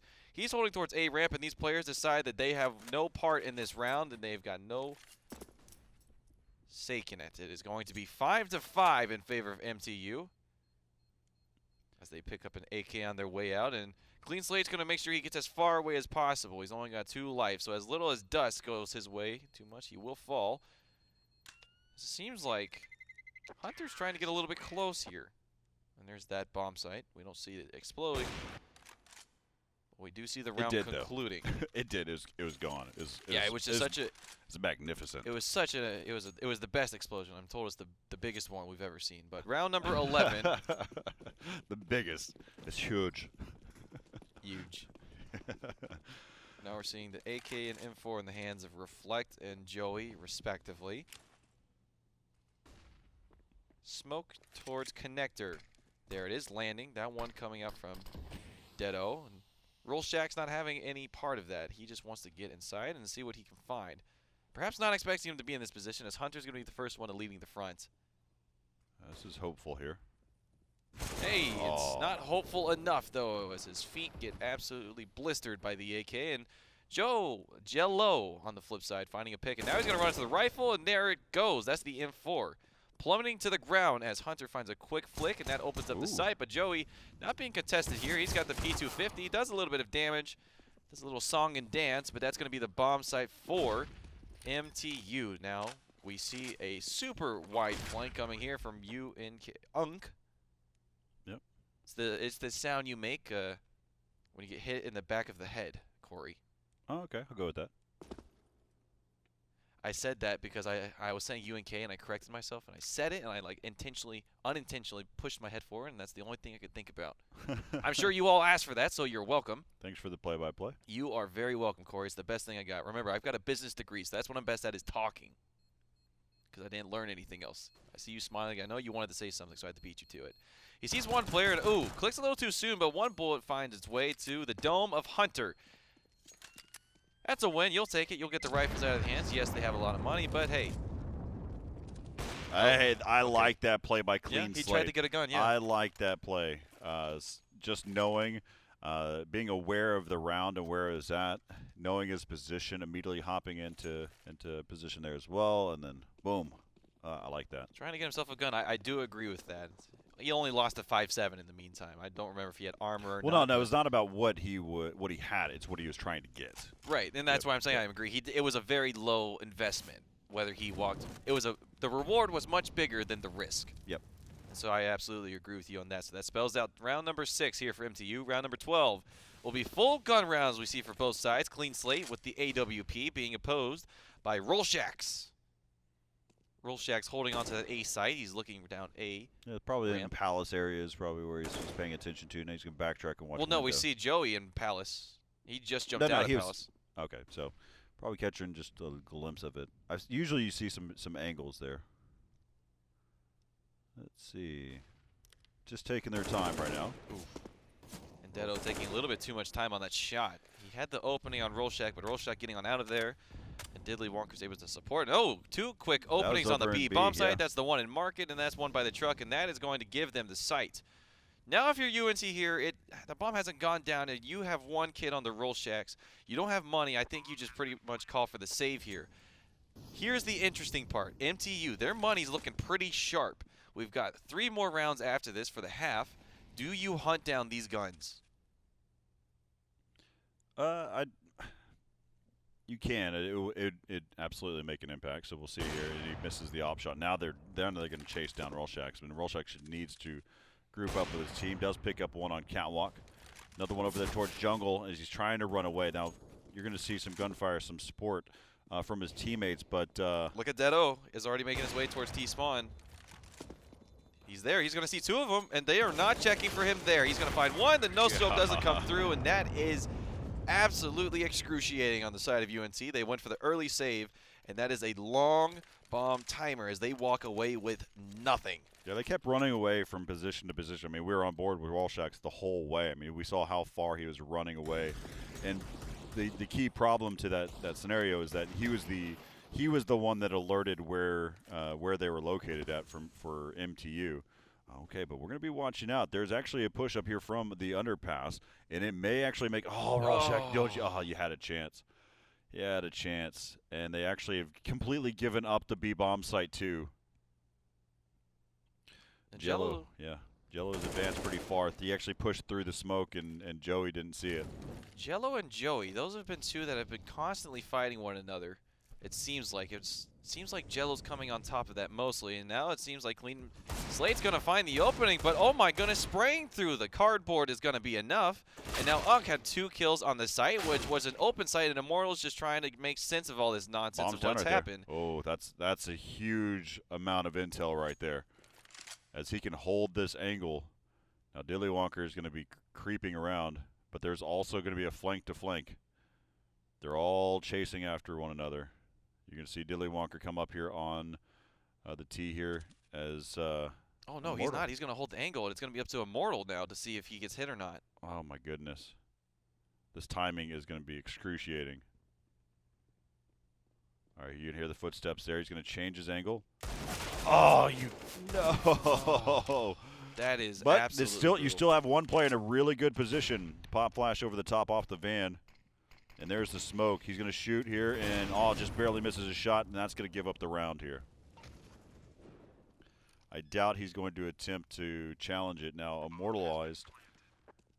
He's going to throw another little pop flash. You say that, but he's advancing forward, and yeah, it sounds like someone on his team told him just get out of there as he turned around, threw the Molotov, and immediately books it for the T-spawn. And as you see, actually, looks like Jello was pretty far forward there. He went to window either to grab something or just get a different position, but they're not going to hunt this one down. That's number 8 on the board here for MTU. A pretty good half on the side of UNC, I will say. Is they started off looking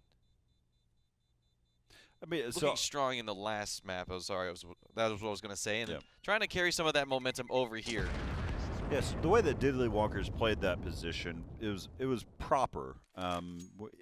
We, of course, have X-ray. We know where players are located at. And he was advancing to the point where he felt safe. And so he was holding his angle. We were wanting him to push even further. And then whenever he heard the footsteps, he played that well. He just didn't make the shot. The only thing, I mean, it's different play styles because he went crouched on where he was at, and which makes it a tougher headshot lane, tougher angle to play with the deagle. But here we go, starting off the round, and Reflect almost takes out Dedo before he's eliminated, and there's the opening into the A bomb site. Oh, wait a minute, Joey is still there. I stand corrected, and Unk was making a lot of noise, and he's right there, and he wins the bout between Unk and Hunter, and then there goes Joey. Down to a 2-on-1. They're going to start moving here. They know immediately that they smoked off over here towards Connector. Check that, mollied it. Now they smoked it. as he sprays away. There's a tiny gap in that smoke. There's another flashbang over the top. That smoke is going to deplete here in a second. Oh my. He saw something as he shoots right through the smoke. And now it's down to this one-on-one. He does have a kit. He's got time. He only has a flashbang as he checks all the angles. Now he knows exactly where he's located at. And he sticks the defuse. He's not peeking it. Oh, and he catches him right before. Take a look on the top portion of your screen. Look how close that was. Wow. That was insane. That was less than a second. That had to be. Oh, yeah, absolutely. Oh, if you missed that shot on the side of Clean Slate, you are absolutely kicking yourself because that was close there. As we head into round number 15, we're going to see guns for both sides at the least, and they're going to have to shake that one off and just remind themselves they still won the round. So now we're seeing a fast run out from Hunter. He might find a fit player and absolutely unprepared for that fight. Oh my gosh, the utility was out, and Hunter's broken the sight wide open for his team. He's watching Mark, and he's going to find another one. He wants to head into halftime. He wants 10 on the board, as he's already found 3 in this round. And look at his team. They are still running their way over. That's how fast he got there. Great entries all around. Full commit, full confidence, checking each angle, and just ready to mouse one. And he does it again. Can he do it for the 5th time? And he does. Oh, my goodness. Insane little moves there by Hunter. As, again, getting those openings. That's a big moment there. There's the first one of the round. You can see as he just continues to add them up. There's another one. And then we see later on that whenever he was in the market area. Here's this last shot, just doink. And think. Almost looked like a quick scope from when you're playing with other sniper rifles. So here we go, Corey. It is 5-10 in favor of MTU as they kick off their CT side, and we're going to see a B rush here. Yep. No less for the side of UNT. We already see 3 players on site, 2 playing for connector and 1 onto bench. As the first pick goes down onto Dead Zero, or Dead O. The bomb has found its way on site, hasn't gone down yet. And 2 players now rotating over from the side of MTU. They're finding trades, and Clean Slate still alive. He's found himself 3, and that is a 2v2. There is a kid in the hand of Jello. He does not have armor. And here we go. The man from last time who was the hero is Hunter. He's making his way from Catwalk. They know that one player is over by bench right now. That's Diddley Wonkers. Oh, Diddley Wonkers peeking to provide some support. And Rawlshax now, he has to play the time game. But, of course, there is a kit on the hands of One Jello. shot from either player here, though. He's down to 11 health, and he's not able to find the shot. Oh, my goodness, he looked away. Thought he wasn't going to contest it again, and nicely played there from Rawlshax. Able to keep his composure and get the pistol round for UNT. If I'm correct, they've won every single pistol round. No, that is incorrect. Oh, that's why I said if I am correct. Good thing I stipulated that. Yep. Thankfully for Good me. thing. So here we go. Round number 16. We see Galil's, MAC-10s, and a singular AK in the hands of Reflect. Only USPs and, well, 1 Deagle and 1 P250. It's been invested here by MTU. Oh, and that's going to be enough for that to make it worth it for him. He finds 1 kill. He's going to find his back turn and doesn't keep shooting. Thought there'd be a teammate coming there perhaps, and he's going to get found now. Clean Slate had the opportunity for more. Yeah, one up is in window right now. He's just checking his angle, see if he can cause a little damage. But here comes Unk, and you'll quickly see Immortal probably change his position after he hears, yep, checking angles really fast. Ran out of bullets. He's like, oh, hey, well, at least I've got a teammate over here. Yeah, right behind me. That's my buddy Reflect. He'll take care of me. So now Hunter, the LMS, and he'll be taken out through the vent. And now it's 7-10. Good damage done, at least. They got 2 players there. So we'll see Immortal. He's got to see what he ends up buying himself. He buys a FAMAS full nade set. Clean Slate going with the AWP. All right, where are you at, Clean Slate? Let's see what you got. He gets slowed down by his teammate is what he has. But the Molly's in the right position, so Hunter is going to be pushing inside of mid, and Rawlshax is waiting for it. And Hunter's actually going to backtrack. And the timing is just so real. Because now you see Rawlshax is actually as advanced. Unk likes to waste all of his bullets before the round starts. Just got to make sure the gun works. You know, you don't want to pull the trigger and just find out there's a fault in there. As Deado is in a pretty far forward position here. I mean, we'll see as soon as this fight is about to happen right now. Yeah, there it is. So as soon as they both can see one another, at that point, it's all latency. Who can react the fastest? And Jello right around the corner. Jello still winning it on top of Joey there, so. I'll reflect. Timing. There it is. Can he make a pass? He does. And Jello now dropping back to CT. And Reflect taking down Deado, but they do not know that Jello is over here in CT spawn, or do they? Reflect is going to have a really tough challenge, and he wins the fight, though. And it's going to be 10-8, still in favor of MTU. Let's see what we got. That was, of course, they bought guns in that round. So that means they won't buy guns in this round, Corey, as we see the Deagles coming out. All MTU, right. have we seen strong eco rounds coming out from them? I feel like we saw it coming out for UNT, but I can't recall a time where MTU pulled out the Deagles of their own and had great success. Oh, that's a missed shot there from Goldshax, but oh, that's a nice shot there from Clean Slate, as I'm wondering how much damage they can do, and he's showing us, as now they're going to push onto this player on mid. It is Diddley Wonkers. He's got a big task ahead of him, and oh my goodness, I spoke so soon about these Deagles. I will never do that again. I am sorry. As Unk is going to find one, he's going to find two, and there it is. That's the round closed out. They did a good amount of damage there from UNC. Love that spray. Whew, that's boy. Clean Slate wanted to prove a point. Yeah, he heard me talking. He absolutely heard me talking. As we see the AWP coming out for Roll Shacks here, 9-10. He's got the spawn for it. Let's see if what he's got here. There's a smoke coming out, and there's another smoke, and he tries to shoot through it. Just barely. And Unk has already made it advance so far up, and he's checking every angle, pushing up here. And he takes, oh, great flash coming over by Diddley Wonkers. Oh, no, but Immortal from Catwalk. He transfers it from Reflect into Unk, and now we're down to a 3-on-3. Yeah, despite getting caught at Cat, they've got the site now. And it's a 3v3, as you mentioned. The AWP is out of the picture. Joey finding that pick. Two players coming now from Ticket. Utility, and that Molotov. Oh, just inside the smoke. Yeah, that was some utility if I've ever seen it.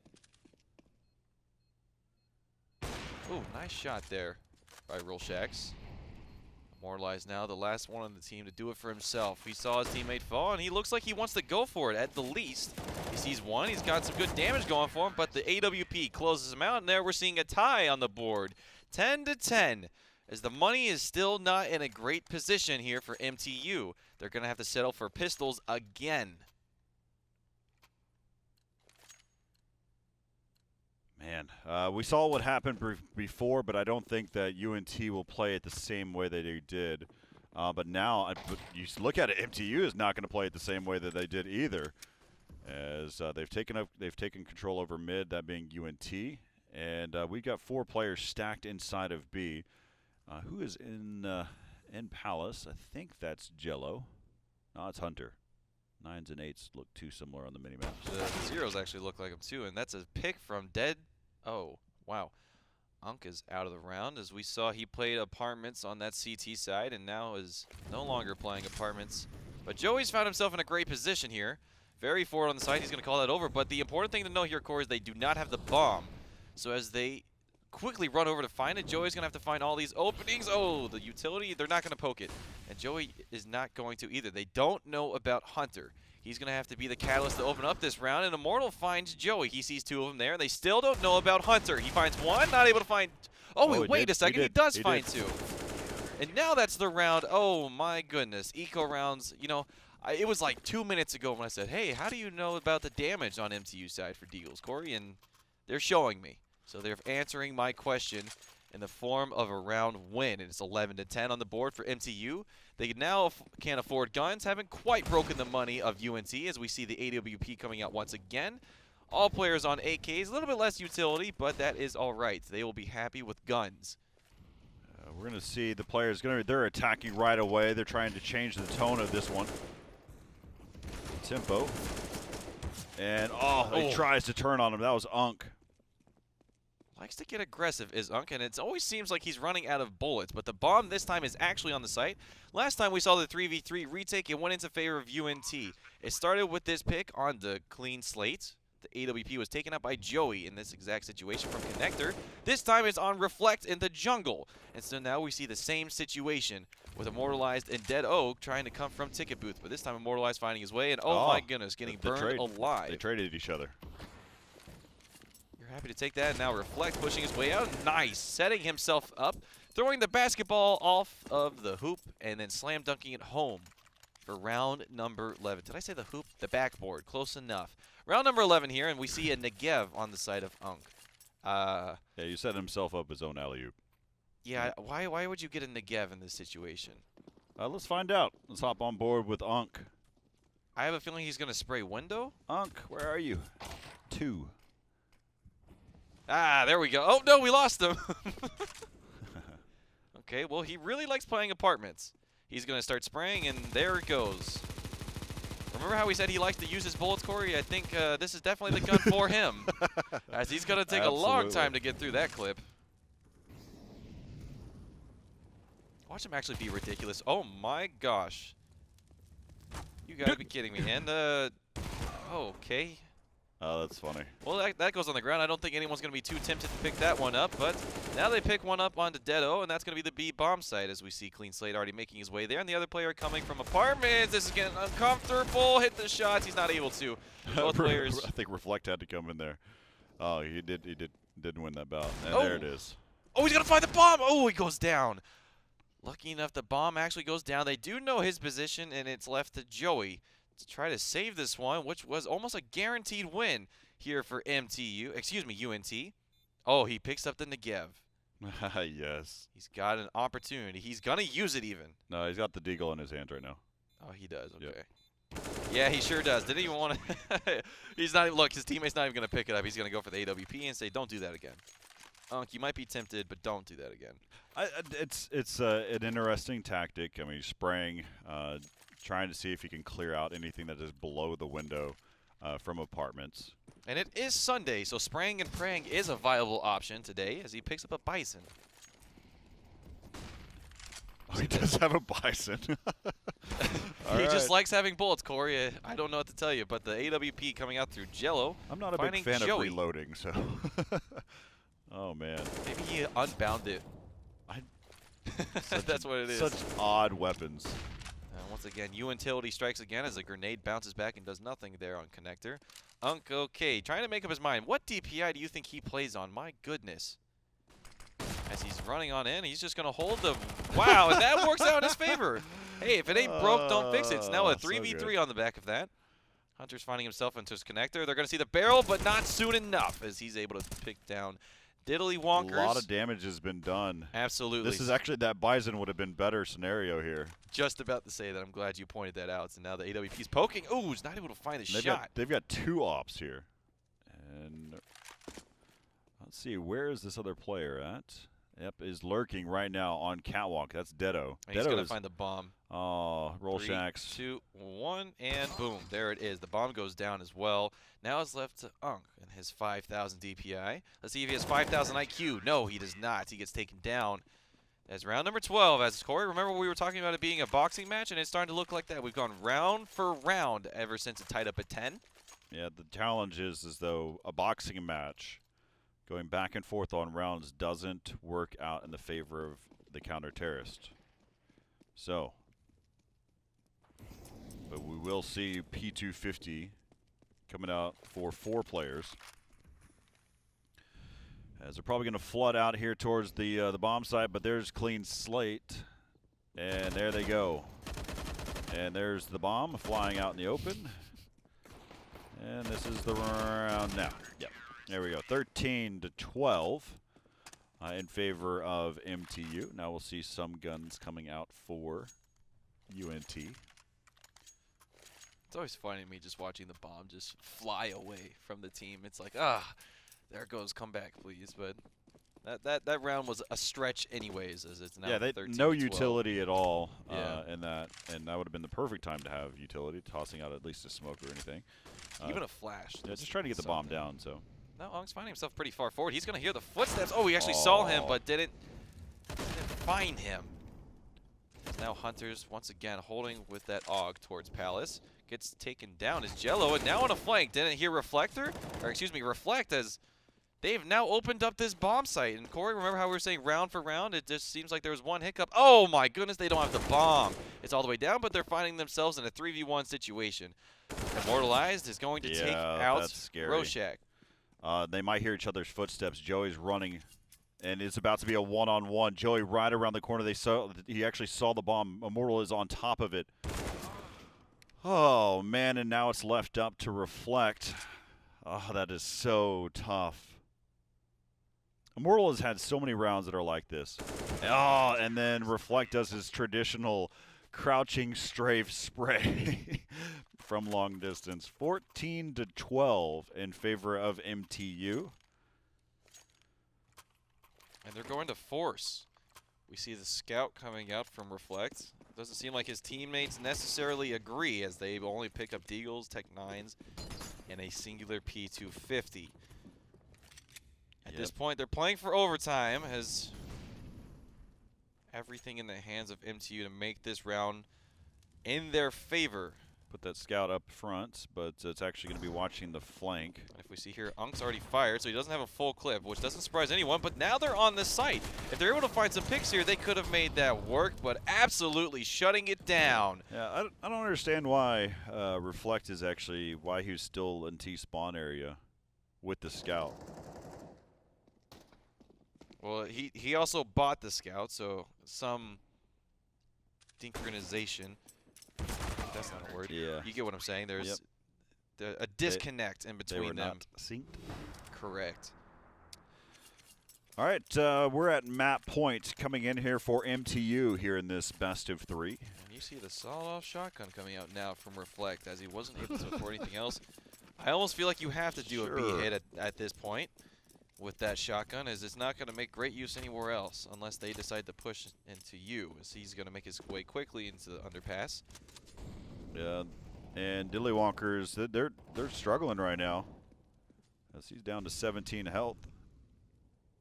And Reflect, he's got that old sawed-off shotgun. That's how you say it. Yep. Okay. Yep. I'm missing the twang in there. It's the only way to say it. I don't have enough iced tea to quite pronounce it like that. I'm sorry. Sweet tea. Sweet tea, yes, that's correct. I drink unsweet. I'm one of those people. Un-American, I get it. Clean slate, though, as he's found one over there towards A ramp, but Unk. They try to be able to push in there. He falls right into the trap of Hunter. Had they had the opportunity to have more teammates with him, that could have been a great opening, as the shotgun on Reflect actually evens up the odds, and he's going to swap that out for an AWP. What was the close range shotgun now becomes the long range scoped sniper. You'll be happy with that one, but you'll have 2 of them, and holy cow, Immortalized is in a great position once again to find multiple kills. He looks away, he sees the shadow, and that's 1, and that is going to be 2 of the bomb. That should be all she wrote. Yep. UNT is getting close to out of this round, as it's left to Reflect with his AWP, and 30 seconds for him to do it all. He's got to go retrieve the bomb, and we know there's a player watching him. There's a player watching Connector, and that is clean slate. He's going to wrap up the map. It's 12-16 in favor of MTU as we head into the last map of this series, Corey, and that is Nuke. And we have seen this map before where it did not end well for UNT. Yeah. Oh boy, they were looking better in that map, and they started to lose it towards the end. So with that in mind, I think they've had the opportunity to warm up a little bit more. They've played some more Counter-Strike. They've gotten some more confidence in themselves. They found their stride with their shots. Starting to get a little out of sync towards the end there, a little bit of disconnect, but as we head into this last map, this is when they need to reconnect to one another. So while we head into the break, when we come back, we'll be seeing map number 3 out of this best of 3, as we are all tied. Last time these two teams faced off against each other in the best of 1 in the upper bracket round 1, MTU, Michigan Tech University, won that one 16-5. And they started off on the CT side. If we see MTU start on the CT side, I think that might be all she wrote already out of the gates. Now, if UNT starts off on the CT side, we'll find out. We are doing a knife round to find out that. So stay with us. Map number 3. Who will be the second team to get out of this group and make it into the double elimination bracket? We'll find out right here from Esports Stadium, Arlington.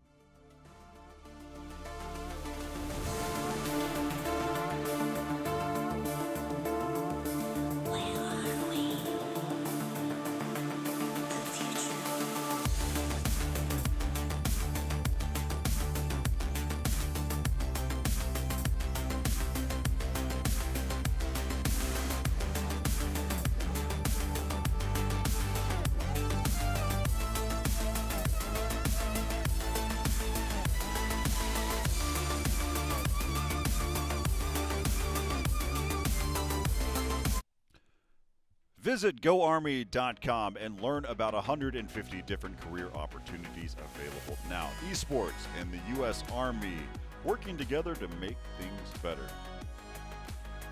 Map number 3 out of this best of 3 between UNT and Michigan Tech University. All right, so we're going to find out. We've seen this before. Nuke, MTU won that one 16-5 last time we saw Nuke.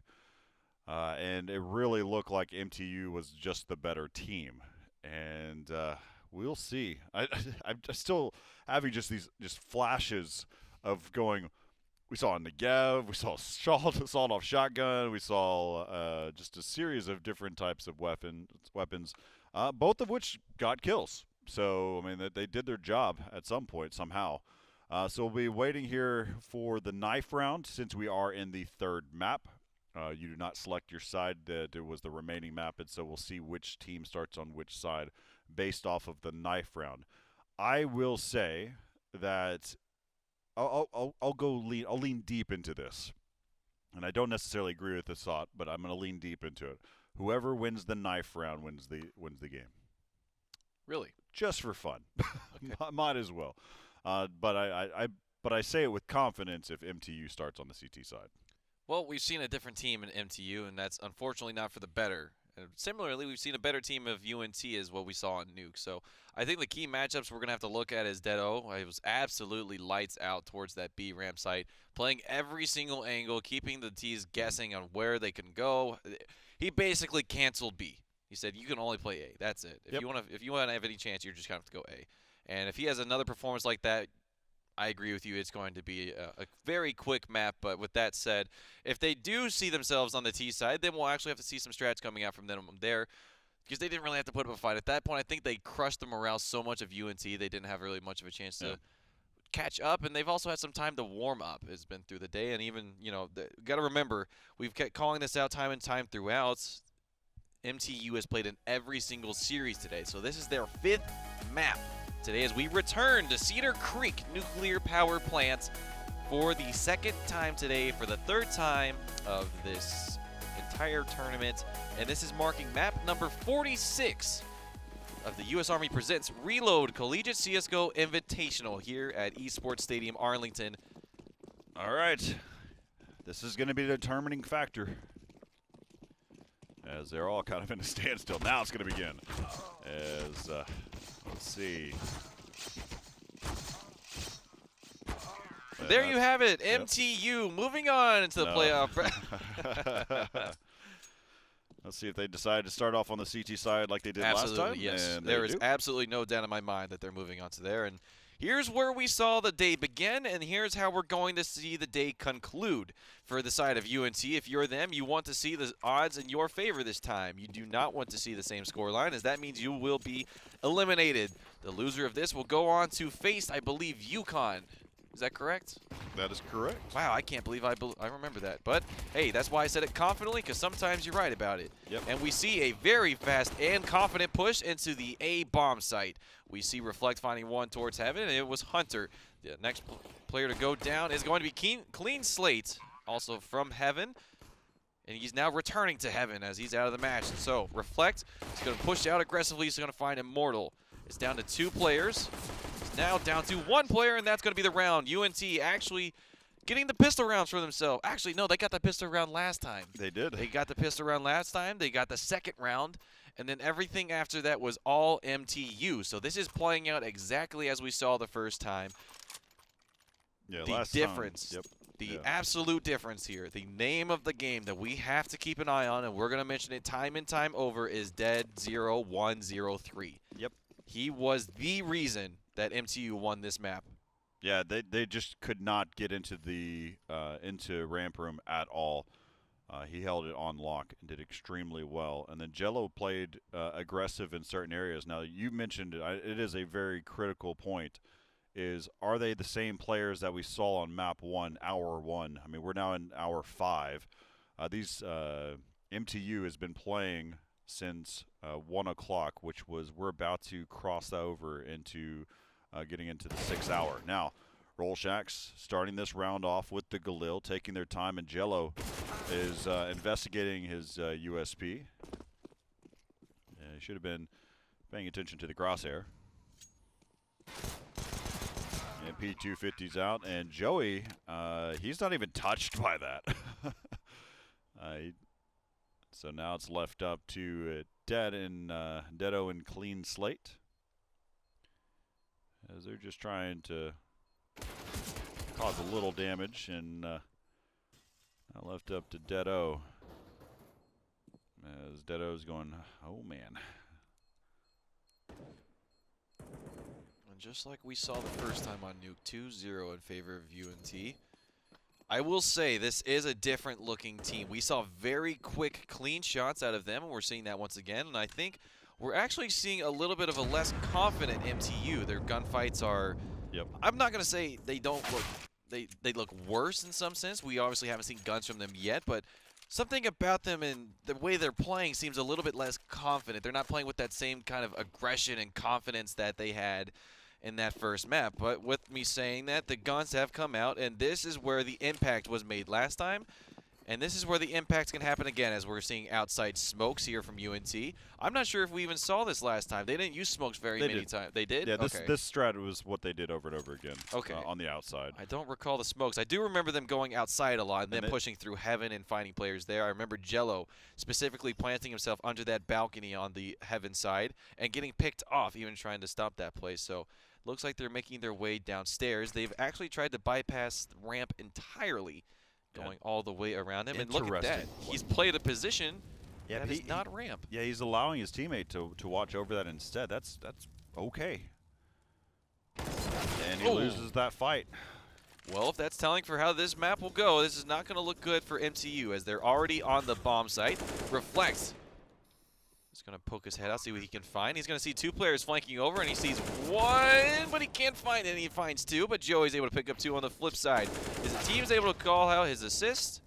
Yeah, as he was all there for information, as his team's able to pick up the two that he found, and Unk claiming that MTU might be choking a little bit. And frankly, Corey, I think like we said, it comes down to the battle of attrition. Once you sit at your computer for so long, it gets a bit daunting once you see you have to play 5 games of Counter-Strike back to back to back to back to back. That's a lot of CS. Once we get into the double elimination bracket, that changes for a little bit. You only have to play one best of series each day, all the way up until the last 2 days, where we do change that up because of the teams that are remaining. But wow, it's a bloodbath on the outside. I really want to know what Unk's DPI is.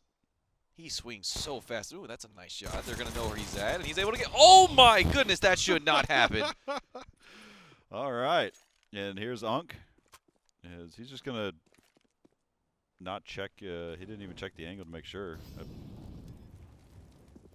But he does time it well. If somehow Hunter's able to get outside, there is just a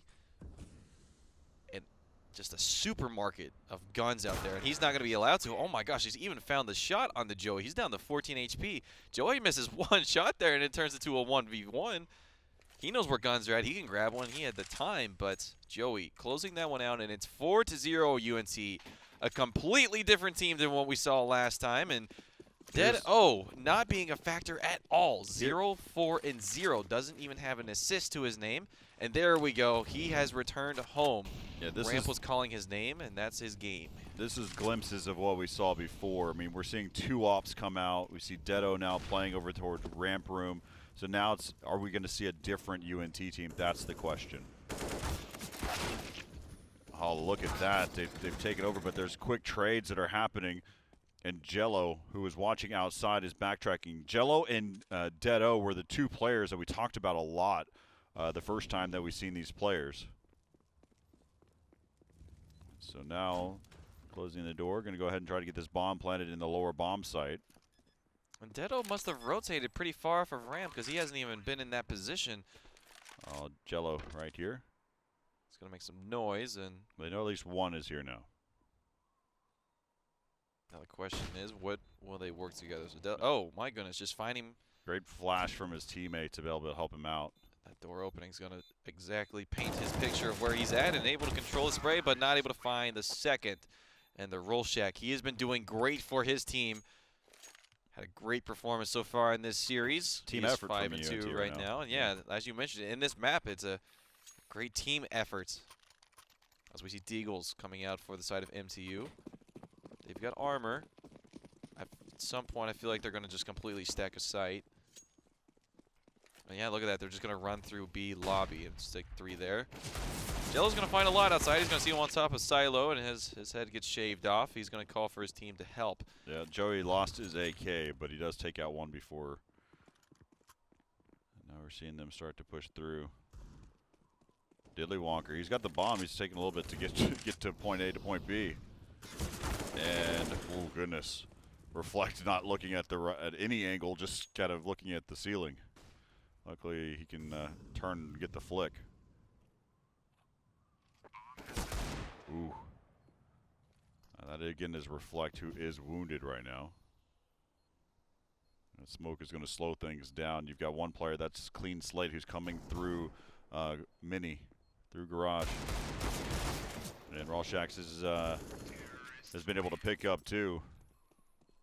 UNT 6-0 on a T side nuke. Yeah, we've talked about this map, Corey. We expect that to even see as it happens, maybe upwards to 11-4 for the CT side. So different game. It is a completely different game, and it's a completely different mindset here for UNT. They are gunning for that last playoff spot to be taken from group number G. Number G. Yep, that's a number. Yes, it sure is. Looks like a 6. Hey, when my phone, it says 5G, so that must mean something, right? Every comment that I could share with you is too political. Oh, yeah, let's stay away from that. So let's get back into the match. Round number 7 here, as we see the AWP in the hands of Jello, and here we are. Dead-O has and that's how you can tell he's in his own head. Like they're defeated to some extent, so they've got to find the morale. But that's a nice pick from Jello. The reason I bring that up is because he was holding every single angle. Oh, he was so good. And he was so good in that position right there. Just obviously it's the timing that's unfortunate, but well, he wasn't relying on grenades either. That was exactly what I was going to say. Yep. Last time we saw him in that position, he was confident in his gun instead of his utility. And so the bomb going down now on the B site, as they now know they can use that B ramp. Yep. To play with. So that's going to open up a slew of options here for UNT as Hunter's poking out with that AUG. Finds one on the roll shacks. Reflect is going to open this door, then try to go down towards Vince. He needs to hurry up. He's right there. Is going to be Hunter inside of the Vince with him. They know exactly where he's at. Diddley Wonkers is in a tough spot. And they'll have the time. They'll get to defuse. This will be the first round on the board for MTU.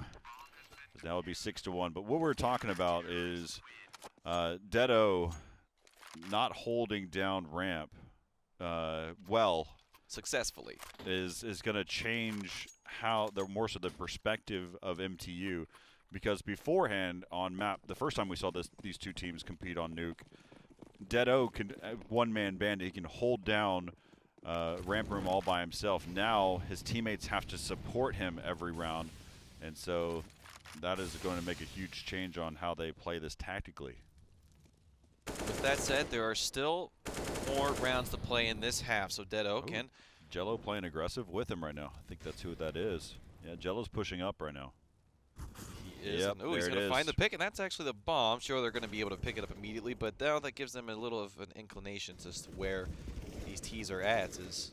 Now we're seeing more trades coming out as Reflect is just going to run his way in. He has the bomb and realizes, like, oh, someone else go before me. Oh, they do. Oh, wow, he completely baited his team there. I'm going to be honest. He ran in and says, guys, let's go. And they said, okay. And he says, all right, go kill him. Okay, George. So UNT going to take a timeout. That's a smart call. You want to stop the bleeding early. You realize that you've got a cut. Go ahead and put a Band-Aid on it. Yeah, and the money is also taking a cut, as we saw. They had 6 rounds in a row, and they had everything they wanted. We saw a lot of players in $10,000. You know, they didn't budget properly, and it's been some hard times that fell on their shoulders as they lost 2 in a row. And as we see, the best they're going to get is Deagles and 2 flash grenades. Let's see what Diddly Wonkers. He's got some money he can give, and his other teammates not so much. So he's going to get a Deagle. Reflects leading the server with 9 after he baits his teammates in. And we see overall throughout the scoreboard, the only real slump that we see is on, funny enough, Dead-O. He was the player to watch, and he's the player that's gone silent so far. If they can start putting a couple rounds together, they can have support from Dead-O. But here we go. They're going to start heading over here and towards let's go over to Dead-O and see where he's at. So we saw a lot of Jello and Dead-O. We saw him have a lot of success in this position. Like you said, he saw as many as 4 people running out, and he took all 4 of them himself. Jello's actually left him behind. Their team is showing confidence in him in this position. And it looks like if they start pushing in UNT, they're going to have to hope that that Dead-O doesn't find his stride here, as it will be a shooting range. They're biding their time. It looks like it's going to be a timed hit. Corey, what time do you think they're going to go? Probably close to 30, maybe between 45 to 30. But it's going to be a long time. They're waiting for somebody to push. I say at 45 seconds they're going to start. All right. Under or over? Quick. I'd go under just because it's 30. Because it's over. Ha! They started moving. Yep. See, they walked. It was over. Does not. And 45 seconds. Look at that. They're making the hit. I was exactly right. And Dead-O finds 2, and that might be enough for his team to get in position, as the bomb has now made its way towards the bomb site. As there's still 1 player there, and that's Joey. He was just biding time to get that bomb down, and that's exactly what they wanted and exactly what they succeeded at. That was the goal. So 45 seconds on the dot. Wow. Yep, so nobody wins. What? I said 45 seconds. You said over under. But whatever. I was confident myself, Corey. Anyways, 6-3 now. That is correct. 6-3. So we see Dead-O finding 2 frags for himself on that site, or excuse me, on that positioning. He now has the AWP. I wonder if he'll be holding towards ramp with that. He never had that previously. The only guns we saw him use at that position was the M4 and the AUG. Sometimes you have a crutch. He is not going there. He's playing outside. Oh, sorry, I'm looking at the wrong. I'm looking at the wrong numbers. He's playing from B ramp. Wait, wait a minute. Okay, Mortal taking out Joey, and that was actually through the door. I believe that was also the bomb carrier. Oh no, they dropped it off. Sorry, but Joey being shot through the door. That's pretty nice shot. And Diddly Wonker trying to even things back up for his team. So they're gradually just transporting the bomb little by little. They keep picking it up and dropping it and then peeking out. They don't feel confident about staying alive. And Rawshax is down to 9 HP. 2-on-4. And Unk has made his way down below, and oh my goodness, all it takes is just So Jello winning that fight, and it caused a lot of damage to Dead-O before, but this round is basically over at this point. As you can see, Rawshax is going to hold on to this AK.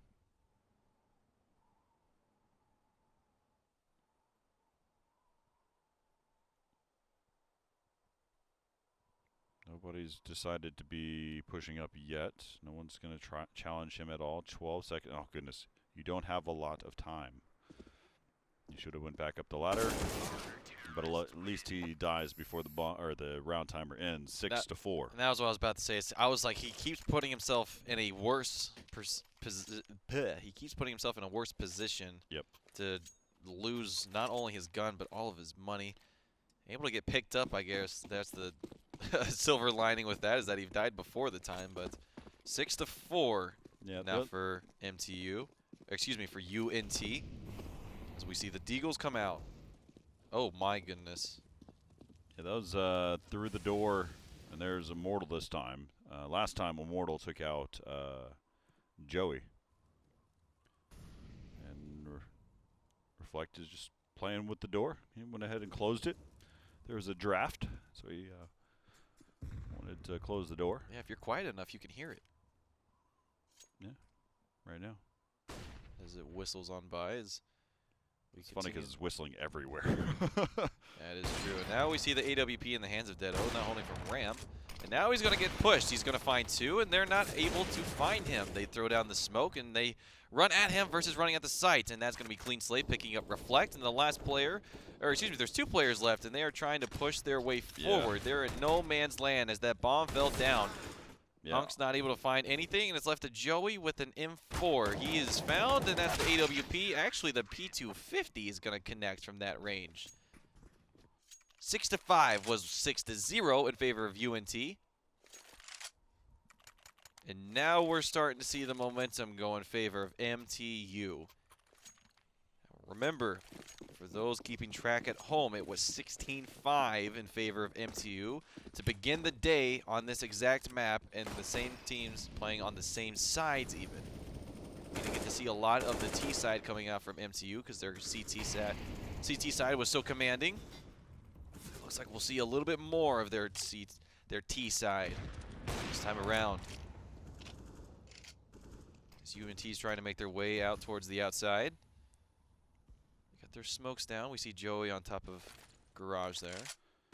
Yeah, I think right now UNT is allowing MTU to slowly build confidence because they changed up what they were doing whenever they were winning the first 6 rounds. They're now spread across the map, and they're just basically trying to win gunfights, and then a slow execute. And then the only time they're executing on any side is whenever it's later in the whenever they're on a save round. Now, finally, they start to attack towards the A-bomb site, but it is not clear, and they will shut it down. It was not clear at all, and it didn't seem like the strategy was necessarily clear either, as they all kind of came trickling out from the same spot, getting picked off one by one and only able to find 1 kill in return. So now the money on the side of MTU is getting very favorable, as they should have money to ride out the rest of the half. Immortalize has had enough. He's going to be watching those, probably the squeaky door. Oh, my goodness. Yeah, you are absolutely right. Yep. So there it is. His turn. Oh, that is disgusting from Reflect. Decided he doesn't want any of that, but he's not able to hit he finds the faster pick, but not able to find that one, and Hunter is just picking them off now as the team's getting a little bit too aggressive, poking out one at a time through A, and the bomb is still down towards the CT side, excuse me, towards the T side. Yeah, that's back in lobby. The CTs do not know that. Rawshax. See if he can find an opening. There is no one's up here right now. And as now there is certainly we went no away one from up him. there. Yeah, he was right there, so we missed. But 7 rounds in a row for MTU. And this will probably be the round that UNT decides to kind of partially buy pistols, and then they'll fully attack a site, and then they'll be deterred and won't do it in the final round. They need to. Oh no! And Reflect even buys a. We saw this last time. Yeah, no, Reflect is he plays a different game. Yeah, I was about to say he's top fragging, but you've got to play with your team. It's a team game. You got to play with them, and they all just do exactly as you say. They try to go downstairs, or sorry, they try to go through the vents, through ladder, and they didn't get a smoke for themselves, and now that's the bomb, and it's left to Reflect to save this AK for 90 seconds. Yeah, Reflects his play again. He plays his own game. We saw it there on Mirage where he had a scout.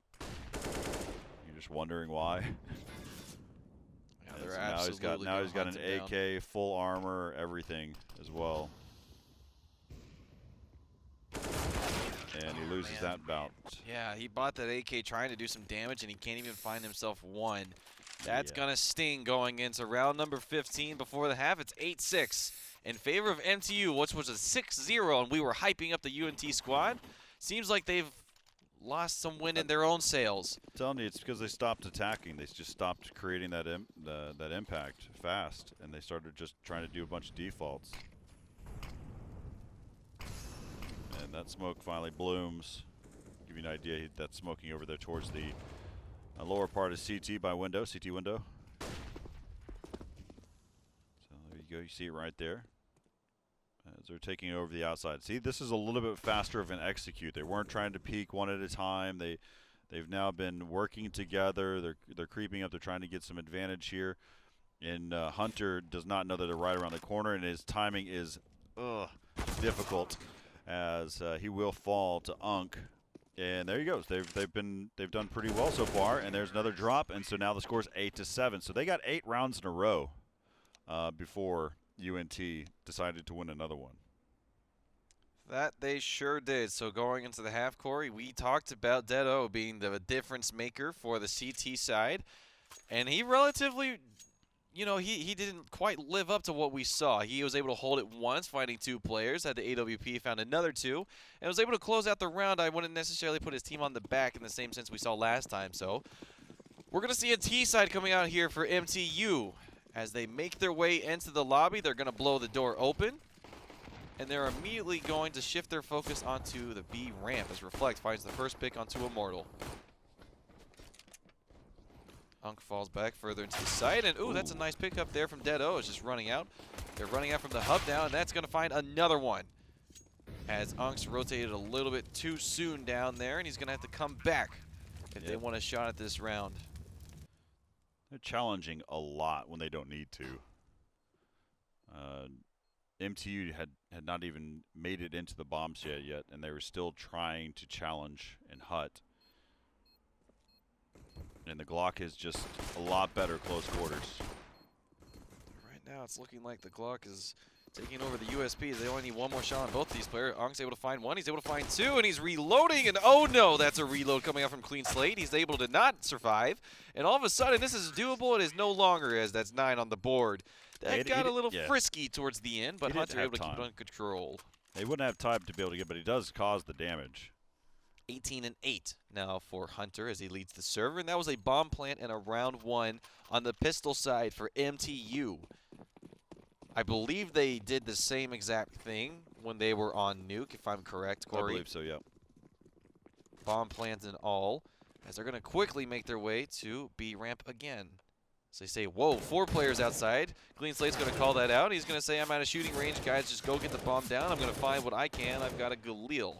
So even if they get that, not too afraid, but gets taken down by the Deagle of Reflect. They don't quite know where they're at. I'm sure they're going to hear the footsteps here shortly. And the bomb still is yet to go down, actually. There it is, Immortalized plant. Just bait, making sure nobody was lurking or anything like that. Now they'll try again. Bomb has been planted. Yeah, Hunter doesn't want to open that door. He's slightly nervous that there's somebody hanging out in there. And Unk is, he's got himself a Galil at least, and Reflect right in the corner. And he'll fall to Jello. That's a nice Galil skin. I like that. If we saw the one in the hands of Unk, it looks like a stormtrooper. Maybe like an ice cream sandwich or something. But actually, now we're not going to see it on the more. If it was an ice cream sandwich, it's now on the ground. It's going to melt. Ants are going to get to that one. And then, as MTU has gotten to this round, Hunter, once again, leading the front, finding 2 kills for himself. And he's going to find himself on a 20. Now, as we see round 10 to UNT's 7, as this will be the first rifle round. And this is going to be telling here for the side of UNT. If they're able to bounce back, keep some rifles in these hands, and keep some money in their pockets, because they need to bounce back, or they will be eliminated here in Group G. Yeah, we're in day number 7, John.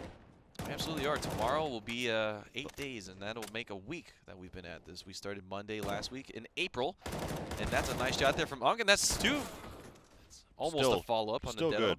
Exactly. He did the damage he needed to, and then looks like MTU is slowly making their way out now. Gonna throw some utility on over, and that might be their cue to go. They're the last 2 remaining behind the frag of Reflect. They're actually pushing forward in this Molotov. It looks like they want to try to make their way over to A, but we see Clean Slates holding that from heaven, looking down the ladder. Yeah, they got 60 seconds left in the round, so they're going to play with it a little bit. Now they're going to spot the feet of the players, and 8 HP is Immortal. Don't forget a Dream as well. 8 HP. And a Dream. That's a good Molotov, so that's at least going to allow him the bomb to go down.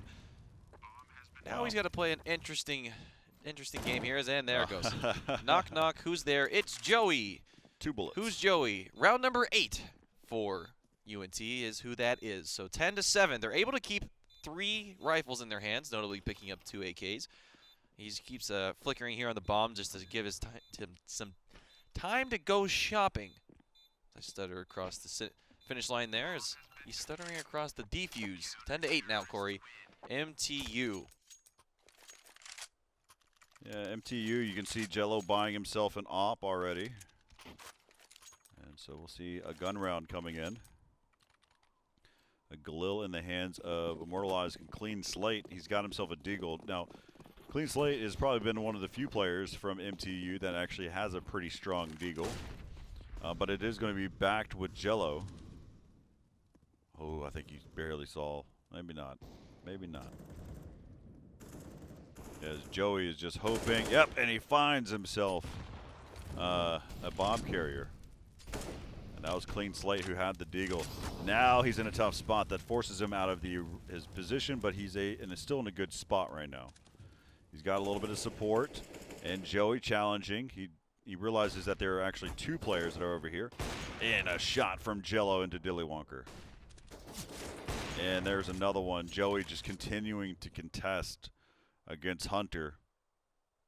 And over time, if you let the Hunter continue to play with their prey, that's the result. And left up to Roll Shacks. He could come up or bomb side. This might work out for him. This could be lethal as they're currently not paying attention to it, and he spots one. As he tries to take out the bomb. He does. And can he do it? He's gotten 3 of them. He drops down below. He's in his face. Oh, so close. Oh, man. He was in the right position, and they were just filtering in one by one. He almost had that. Holy cow, Corey. It's funny to think that if he had his knife out, the player was turned to him, he could have just fallen down and backstabbed him, and that would have been the absolute at coolest way to end a round. Your game sense would have been through the roof. Yeah, that would have been a 1 million IQ play for that. And yeah, instead he said, "Here you go." Well, I think if he didn't run out of bullets, he had a good shot there, but unfortunately not able to close out that round. Is dead. Only finds 1, and the Max 7 meets him there in the lobby. So that's going to give them a Galil. Yeah, bomb carrier's trying to run away through the outside. They know that it's clear there, but they're probably making the assumption, there's a Galil, and it takes down the bomb carrier, which sorry, check that. That's actually Immortalized, does have the bomb. I thought I saw it fall. And Hunter seeing Joey creep down the ladder. And they're going to continue to challenge here. They're trying to work together, and Clean Slate says, thank you for taking it 1 step at a time.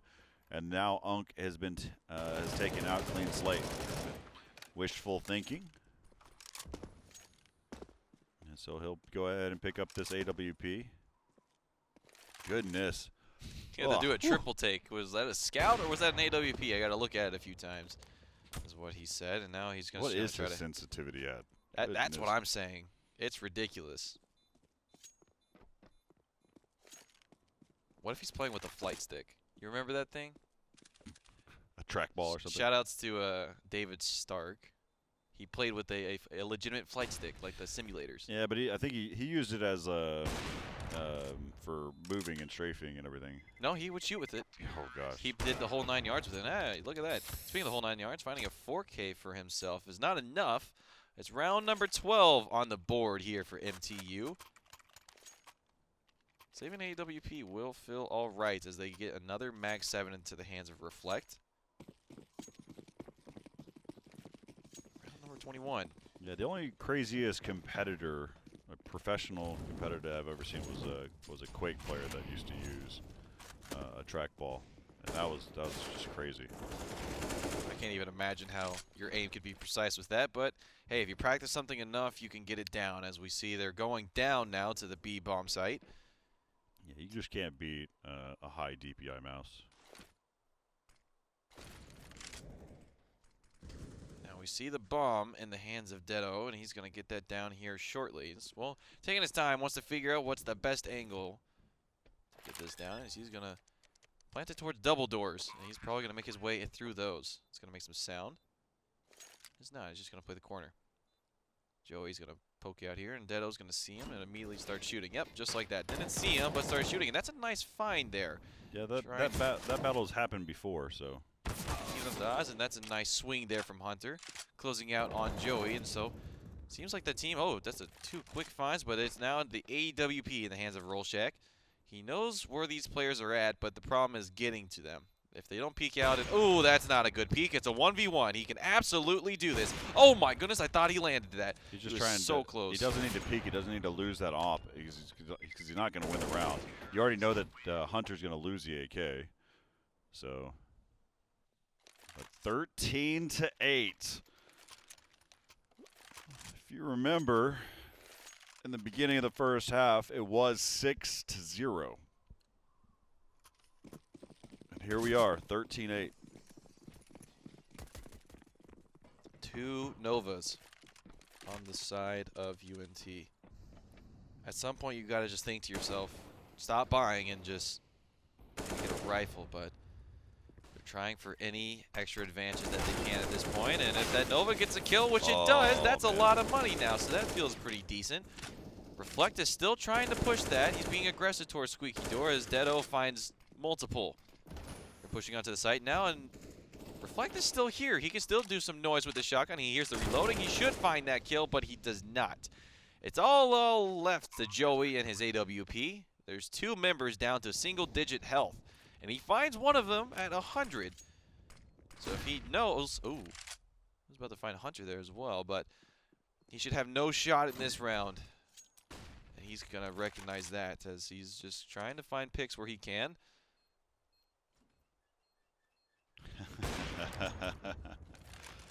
The old door bait.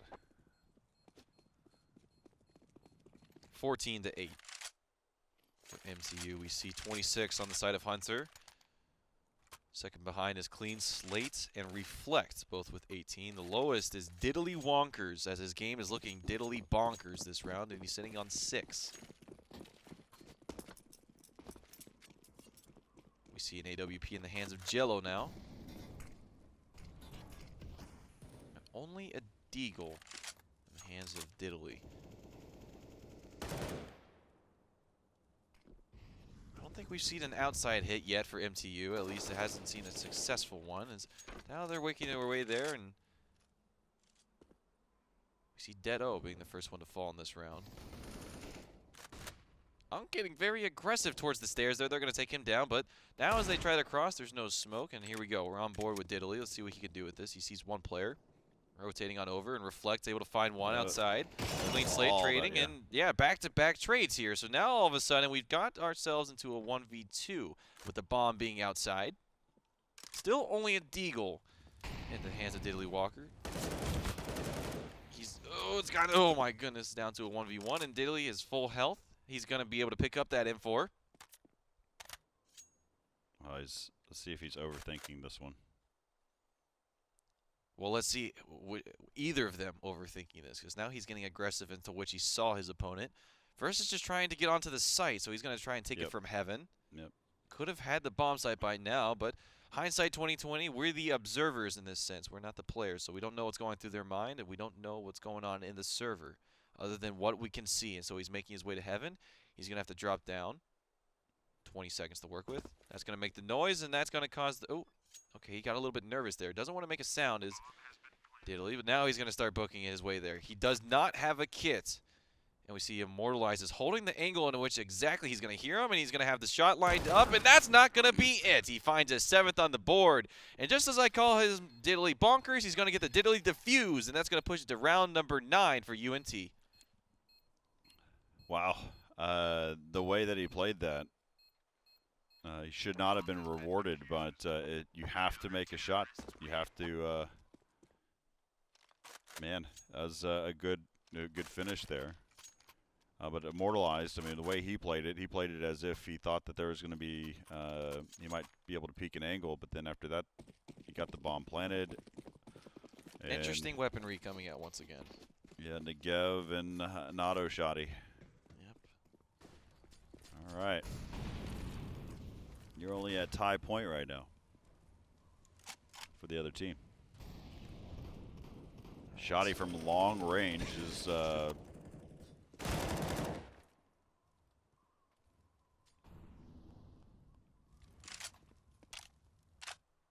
at least they're having fun. Yeah, at the least, silver lining, right? So maybe some questionable decision making. We don't know the players' histories of how long they've been playing with certain weapons and stuff, and that is true. These could actually be their preferred weapons. You are absolutely right. it's just different. And there we go. We hear start shooting, and Immortal actually getting the distraction on his teammate. Oh It seemed like, oh my God, goodness gracious. He Oh gets no, away. he gets away. Okay, I was about to say if he finds a 3K, and the shotgun's actually going to be the one on the other side. If he pokes through, he's going to find 2, but he doesn't want to just yet. Oh man, how close was he with that? Now he's getting shot through by the Kree. Dead. They will find the kill and putting the shotgun out of the round. Now we've got more standard weapons left in the server. The AK, the 2 M4s, one for Rollshacks and one for Diddly Wonkers. This finds the, oh my goodness, Rollshacks. That got a little scary there, but he's able to find the kill, and Diddly Wonkers is going to get the defuse. It's 14-10 now. UNC is starting to fight back, and the money's not looking great on the side of MTU. I feel like they are. I have a feeling that a force is going to come out here. Wouldn't need to. No, okay, they don't Yeah, decide. just get yourself to 2K. You've got you just need to focus. I share this all the time. You just need to get to tie point. Then you can focus on game point after the fact. So, but yeah, Unk has got himself a Negev again. He did pick up 2 kills in the previous round, so use the weapon that you like to play with.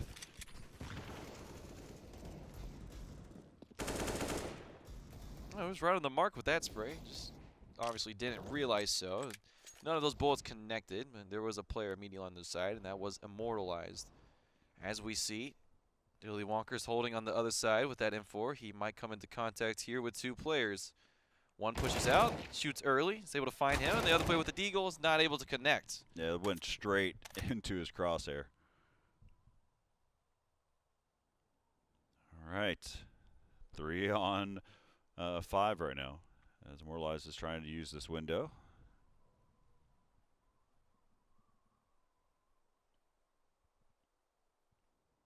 Still the Negev. So good. So they're currently just taking their time, and Rorschach's is he's watching the lurk. That was Jello. I really want Door's Hunk been to get opened, this kill. and Okay, there's the Negev. so it is $300. So that's why I wanted him to get the kill, so I can know exactly how much money you get from that. Bomb's heading down towards the lower bomb site. He's got 4 players that are going up against him, and Reflect is taking his time. Now they will get him right before he gets the bomb planted, so we will not add to their bank. We will see a gun round here, 14-11 now. I'm surprised there hasn't been a timeout called. We've seen both of these teams utilize them in the past rounds, and I suppose not wanting to do that here, wanting to play with the flow of the match. We've discussed that a little bit, of keeping the tempo, keeping to the pacing that you're most comfortable, as we see Joey falling down, and we see a lot of exchanges actually, and on the favoring side of MTU, only Unk and Rollshacks left alive, and there goes Unk. So now it's a 1v4, and he is playing from Garage, you see there. Yep, watching how this round was playing out, they just challenged it. And it was just some easier shots for MTU. Oh, that's Mini. Excuse me, I said Garage. He said Mini. Yep. M-N. M-I-N-E. Or M-I-N-I. M-N-E? Yeah, it's right there. Well, that's what I was saying. I was looking at it. I just realized I was saying Garage this whole time. Regardless, he's gonna anchor himself down on the site, hold on to this M4, and as you mentioned, Corey, they've been playing for match point, or excuse me, they've been playing for Tie. 15, And now they can start thinking about match point. I'd be curious to see how this this round unfolded for them, as they just seemingly won all the gunfights that they needed to take.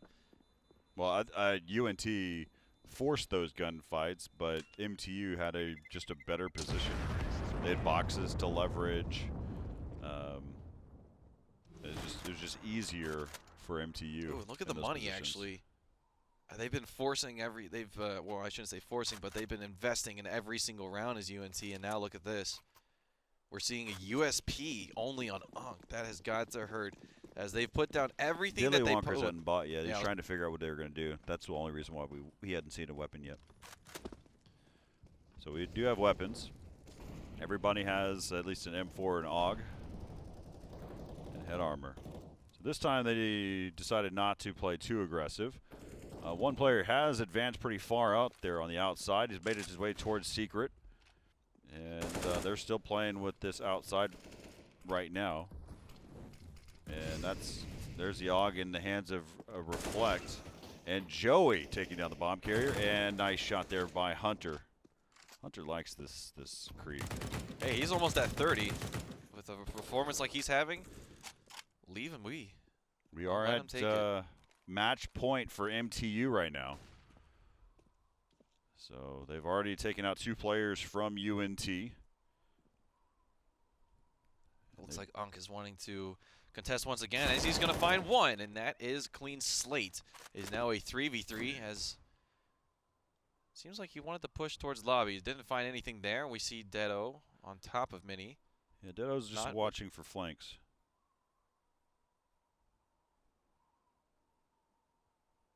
One on lower catwalk. They realized that the event was not opened yet. It's a smart call there. So, and that way you've got Diddley Wonkers, who's up on top. There's the bomb getting planted. Oh, and he just doesn't find him in time, but he picks up 2. And Diddley Wonkers, 14 seconds left here in the round, goes ahead and tries to release this grenade, but he's actually going to be coming up for the other double doors. And that's going to take that round. And UNT staying alive. 15-12, and see, they didn't play aggressive. They won gunfights. They just that's how you play the CT side. You don't have to force the hand. So MTU, we're again in Group G, lower bracket finals. Whichever team wins this will advance into the playoffs and will be facing off against UConn.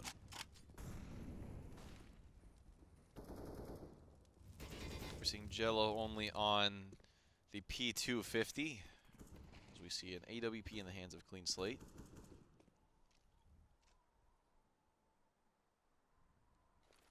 Slow and steady. And here comes, it looks like they're heading over here towards the ramp room. Inside a ramp was Diddley Wonkers. He's going to eliminate it by Hunter. And looks like they might be toying with the idea of ramping around towards ladder. That is, looks like it is the case. The bomb carrier's leading the charge as well. That's Jello. They're taking their time. This could be a conflict, as there's Joey, and over on top is going to be Rawlshax. As Rawlshax is trying to stay alive, he does, but there was action happening where Immortal was able to take down Reflect. Rawlshax is backed out of that position, and there goes Immortal. Bomb is dropped at the bottom of ladder, and here comes Unk up the top. He's got this Negev, and he's going to, oh goodness, the timing here. And the peek, and the Clean Slate will win that one. Clean Slate peeking up on top, and he gets the flick onto Rawlshax, and that's going to do it. MTU 16, UNT 12, and so MTU will win this best of 3. Wow, it took a long time to get there. We did, and we went much further than we thought we would see, Corey, especially with the way that the half turned out. It was 8-7 at the half. We expected a much more one-sided map. It finished with the same conclusion, but a better scoreline, so good performances across the board for MTU. Notably behind Hunter, I believe he finished that with around 30. Didn't quite catch the number. He was at 29, I think 2 rounds ago, so we were close. But UNT is now being sent home, and the lone representative from Group G. So sorry about that, Corey. You'll have to catch up with the Mean Green next time. Yeah, I mean, it was some fun games to watch. I mean, we saw a very creative We saw Negevs. We saw a Soldov. We saw a Otto. The Bison. We saw a Bison. I saw a variety of weapons. We did not see the revolver. We did not see the revolver. We did not have an Ovnish from the UTD JV team.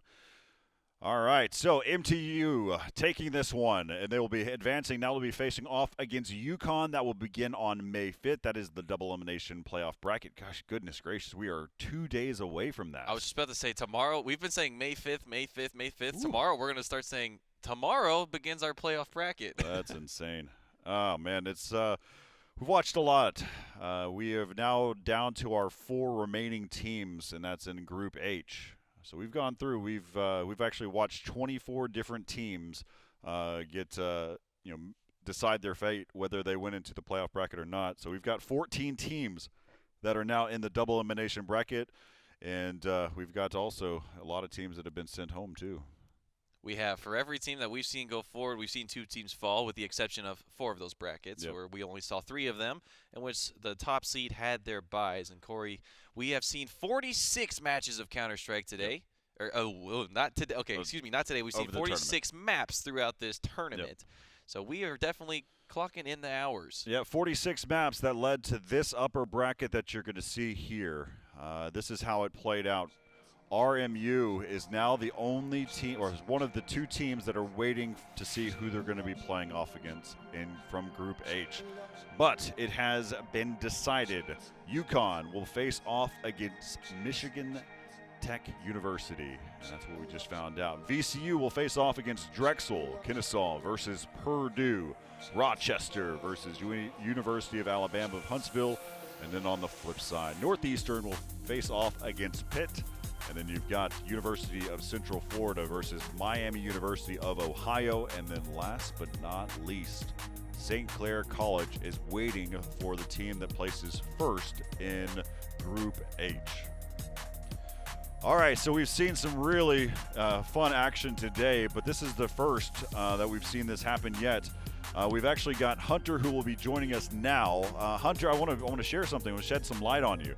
This is the first time we've had 3 other groups that only had 3 teams in it, where a team has actually gone in, they won their first matchup, they had to face off against the first place team that had a bye, and then they went down to the best of 3 and they got eliminated. But you guys have broke the curse. Congratulations on now advancing into the playoffs. Yeah, thank you. It was a tough game, tough matchup, but I'm glad we pulled through. So one of the things I'm going to call out already, because I know it's probably a question, I did not ask you to wear a U.S. Army hat.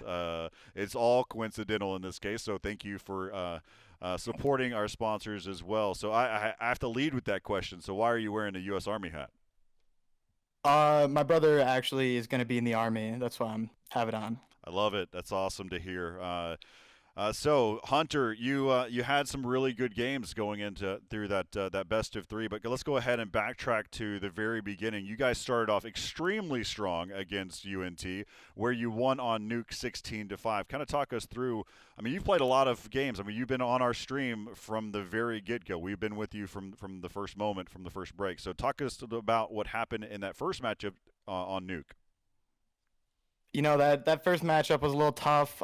We started off, we lost pistol, we lost like the first 4 after that. We were a little disheartened, but we ended up coming back. We figured out how to adjust to their play style and kind of like give them outside. When we just ended up hitting our shots, and it worked out good. Yeah, you won 10 rounds in a row in that first half, which is awesome to see. Then you ended up winning at 16-5. So. It definitely 2 different types of storylines, including as we went into our final map there on Nuke. It felt very much the same, where UNT started off the game 6-0 against you guys. Kind of talk us through how did you guys shift your mindset to start to pick up rounds? It was the CT side, but how did you change things up? Yeah, we were in our heads a little bit. They were hitting their shots. They were hitting some really nice shots. Just outplaying us outside. And we finally figured out how to adjust to that and like kind of give it up more and just out strategize. Well, let's talk a little bit real fast about the matchup that you had against UCF. I mean, they're a top tier team in this tournament. How was it going up against those guys? What are some of the lessons that you learned that you're going to apply once you're in the playoff bracket? Yeah, that was a really tough team. We knew it was going to be like one of our hardest games for sure. And one thing that we definitely learned from that is we gotta play our game. We can't get too scared when we know they're going to be a good team. And just make sure, yeah, we're hitting our shots and keeping to our strategies. Yeah, that leads into my next question is talking about you're going into the playoff bracket. You're going to be facing off against UConn. What information, if any, that you have about that team? Oh, I have no info on UConn actually. Well, But it's going to be a tough game. yeah, so they, of course, they come out as the top seed out of their group, and so we'll see how well you guys play against them on goodness 2 days from now. So May 5th, we've been talking about it both John and I. This is our 7th day of commentary, watching all these different groups. So it's been a lot of fun watching all these matches, though. John, I'll let you ask a couple questions, and then I'll kind of wrap things up here. So, Hunter, one main question I have for you is what were your team's reactions when you saw the Negev, the Bison, the Assault Shotgun, just basically the whole inventory that CSGO has to offer come out to play? What were your thoughts when you saw those coming out? We were laughing a bit. We were like, "Wow, okay, they're pulling out the joke weapons, trying to BM us a little bit." But we just kept our composure, just played well against them, and yeah, it worked. And so one of my second questions is still on the kind of the lighthearted side. When you were playing against UCF on Overpass, on the last map, we saw all of your teammates buy dualies, and someone actually was walking in, I believe it might have been you, with a Zeus and then shot it in the air. Was that as like your siren is like, here we are? Yeah, we just wanted to ring the dinner bell, let them know we're coming. We just want to go out strong. Yeah, well, go out with a flare there at the end. John, anything else? Well, and then the last thing I was going to ask is Corey always kind of brings this up, but as you said, you don't have much information about UConn. That is going to be your matchup, but are there any other teams that you're keeping an eye on in this playoff bracket? Not really. I haven't really looked at any other teams yet. But it's gonna be tough. Yeah, no worries on that, Hunter. It's one step at a time. You focus on what's in front of you. So, Had to think about today before you can make it to tomorrow. Yeah, absolutely. So, Yeah. Hunter, you have any shout-outs or comments that you want to share with the stream? Can I tell a dad joke? You absolutely can. Oh, yes. I'm going to get my pen and paper ready. Okay. Let's hear it. You can share it. Go ahead. What's a dog's favorite breakfast? I don't know. What is it? Woofles. Oh, the old woofles. I'm not writing that down. All right. Okay. All right. You can So take that one, I'm Corey. going to tell my daughter about that. She's only a year and a half old, so I'll see if she laughs at that one. Well, no, that's good stuff. Well, appreciate you, Hunter. Yeah, we look forward to seeing what you guys can be able to do. You only have a day of rest before you hop into the double elimination playoff bracket. But again, best of luck to you and your team. Congratulations again for making it into the playoff bracket.